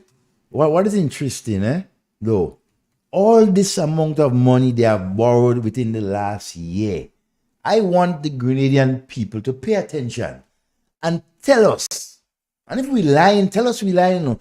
Tell us and show us what has been done with that money that the government came and asked for, right? In the appropriations and what has been done in this country for the last year that this government can be proud of. Whether it's infrastructure development, whether it's human resource development, let us know. Although they keep telling us they're going to challenge them. Is a need to know basis. To come with facts and tell me what I'm saying is lies and not true. Factually come. Let me take it if you did. No, yeah, we are one. A school child tell me, let them know the people in class could be waiting for them to fix the road they dig up. All right. The vehicle can't even bubble right. All right. Hello. Good afternoon. Good afternoon. Mm-hmm. How are you doing, guys? Good. Teachers and students here. Mm-hmm. Yeah, me no man. Where number 10? I don't know who is Where's number 10? Number 10, she don't do the government again. I don't know. She was in the government at all? Well, she was and they bring her in. She was in with them. She was with them, she says she on board with them, But I find so many things happening now, and you know, here in number 10, she ain't speaking, she not there. I don't back in no flying board. Huh? I don't back in at no flying board. No, no matter a flying board, but where is her to speak now on behalf of the people? Where is them? Well, find out. They're not sure that NDC will be doing everything, and she said that, And you believe? But and you believe? But who believe, and you was believe anything. So I want to tell you, so to me, same reading. But who in NDCU know us fight for the poor people? Nobody. Okay. That's not answer your question. None of them. Only we want to fight for people. NNP, Dr. Mitchell, because he care about poor people. Understand? Most people 14. Man, these people just taking Grenada as a ride. You know, in a motor car, you get a ride, you go in town, and you drop off and you could do. Man, I feel to walk, I will walk. I walk the balance. If you're by the park, we just walking to go down town. They just take Grenada as a ride. And they just doing shoppingness. And Grenadian, I said, but we Grenadian to wake up and see what the stupidness the man getting away and let the man go away. I want to let this say, I want to go, let it go. It's time for them to go. You can't manage the country, you can't make it. Yeah? They need to go. Please. We can't take this. We can't take the shipping again, brother. Let me ask them nice. Go now. I ready to vote. I ready to vote. You know. I ready to vote long. I ready to vote. You know. I tell you, they're having a referendum. Let's call it whatever they want to do and get out of there. Let me get back the country. We know what to do. The country need management. Yep. Serious, the country is total chaos, you know, boss. Really chaos, you know. I just call a partner from America, you know, he tell me, say, boss, what going on in other country? He say, what going on? I say, boss, not your country? He say, but I have to stay in America. I live in America. What? I say, boss, these men come in office to fool their pocket, to better themselves, better them and their family. Yeah, man, come to eat our food, man. They don't come for poor people. Boss, poor people feeling it. I see some people today, boss. I cry for them, you know. If I had money, I just go and buy things to eat. Boss, it's not easy. I see 2 children, boss, on a fishing boat right now, looking to hold 2 fish to come to make a little dollar to get food for them, for the mother and them. Boss, you think it's easy? And this man, I want to come and talk about all the Grenada is running nice, Grenada running sweet, NNP running country, NDC running country sweet. Well, NNP are running country because we think they're doing. Yeah. But Andy just say the whole Wall Street and Kirani thing, and NNP had hard to do it? He just say that? That wasn't my words? And I see Andy planting down there a set of flowers. Flowers I see down the street. I don't know if somebody dead down there. If you have another funeral along there. Flowers I see them planting. And see about a man doing good work. Where the good work is? Where the work there? I don't see a piece of structure. I don't see a piece of structure go. Flowers here. He plant pumpkin down there.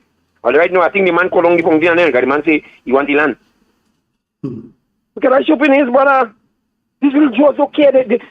I saw this man eat already. What about the pump? Look at the child. Children there and see right now.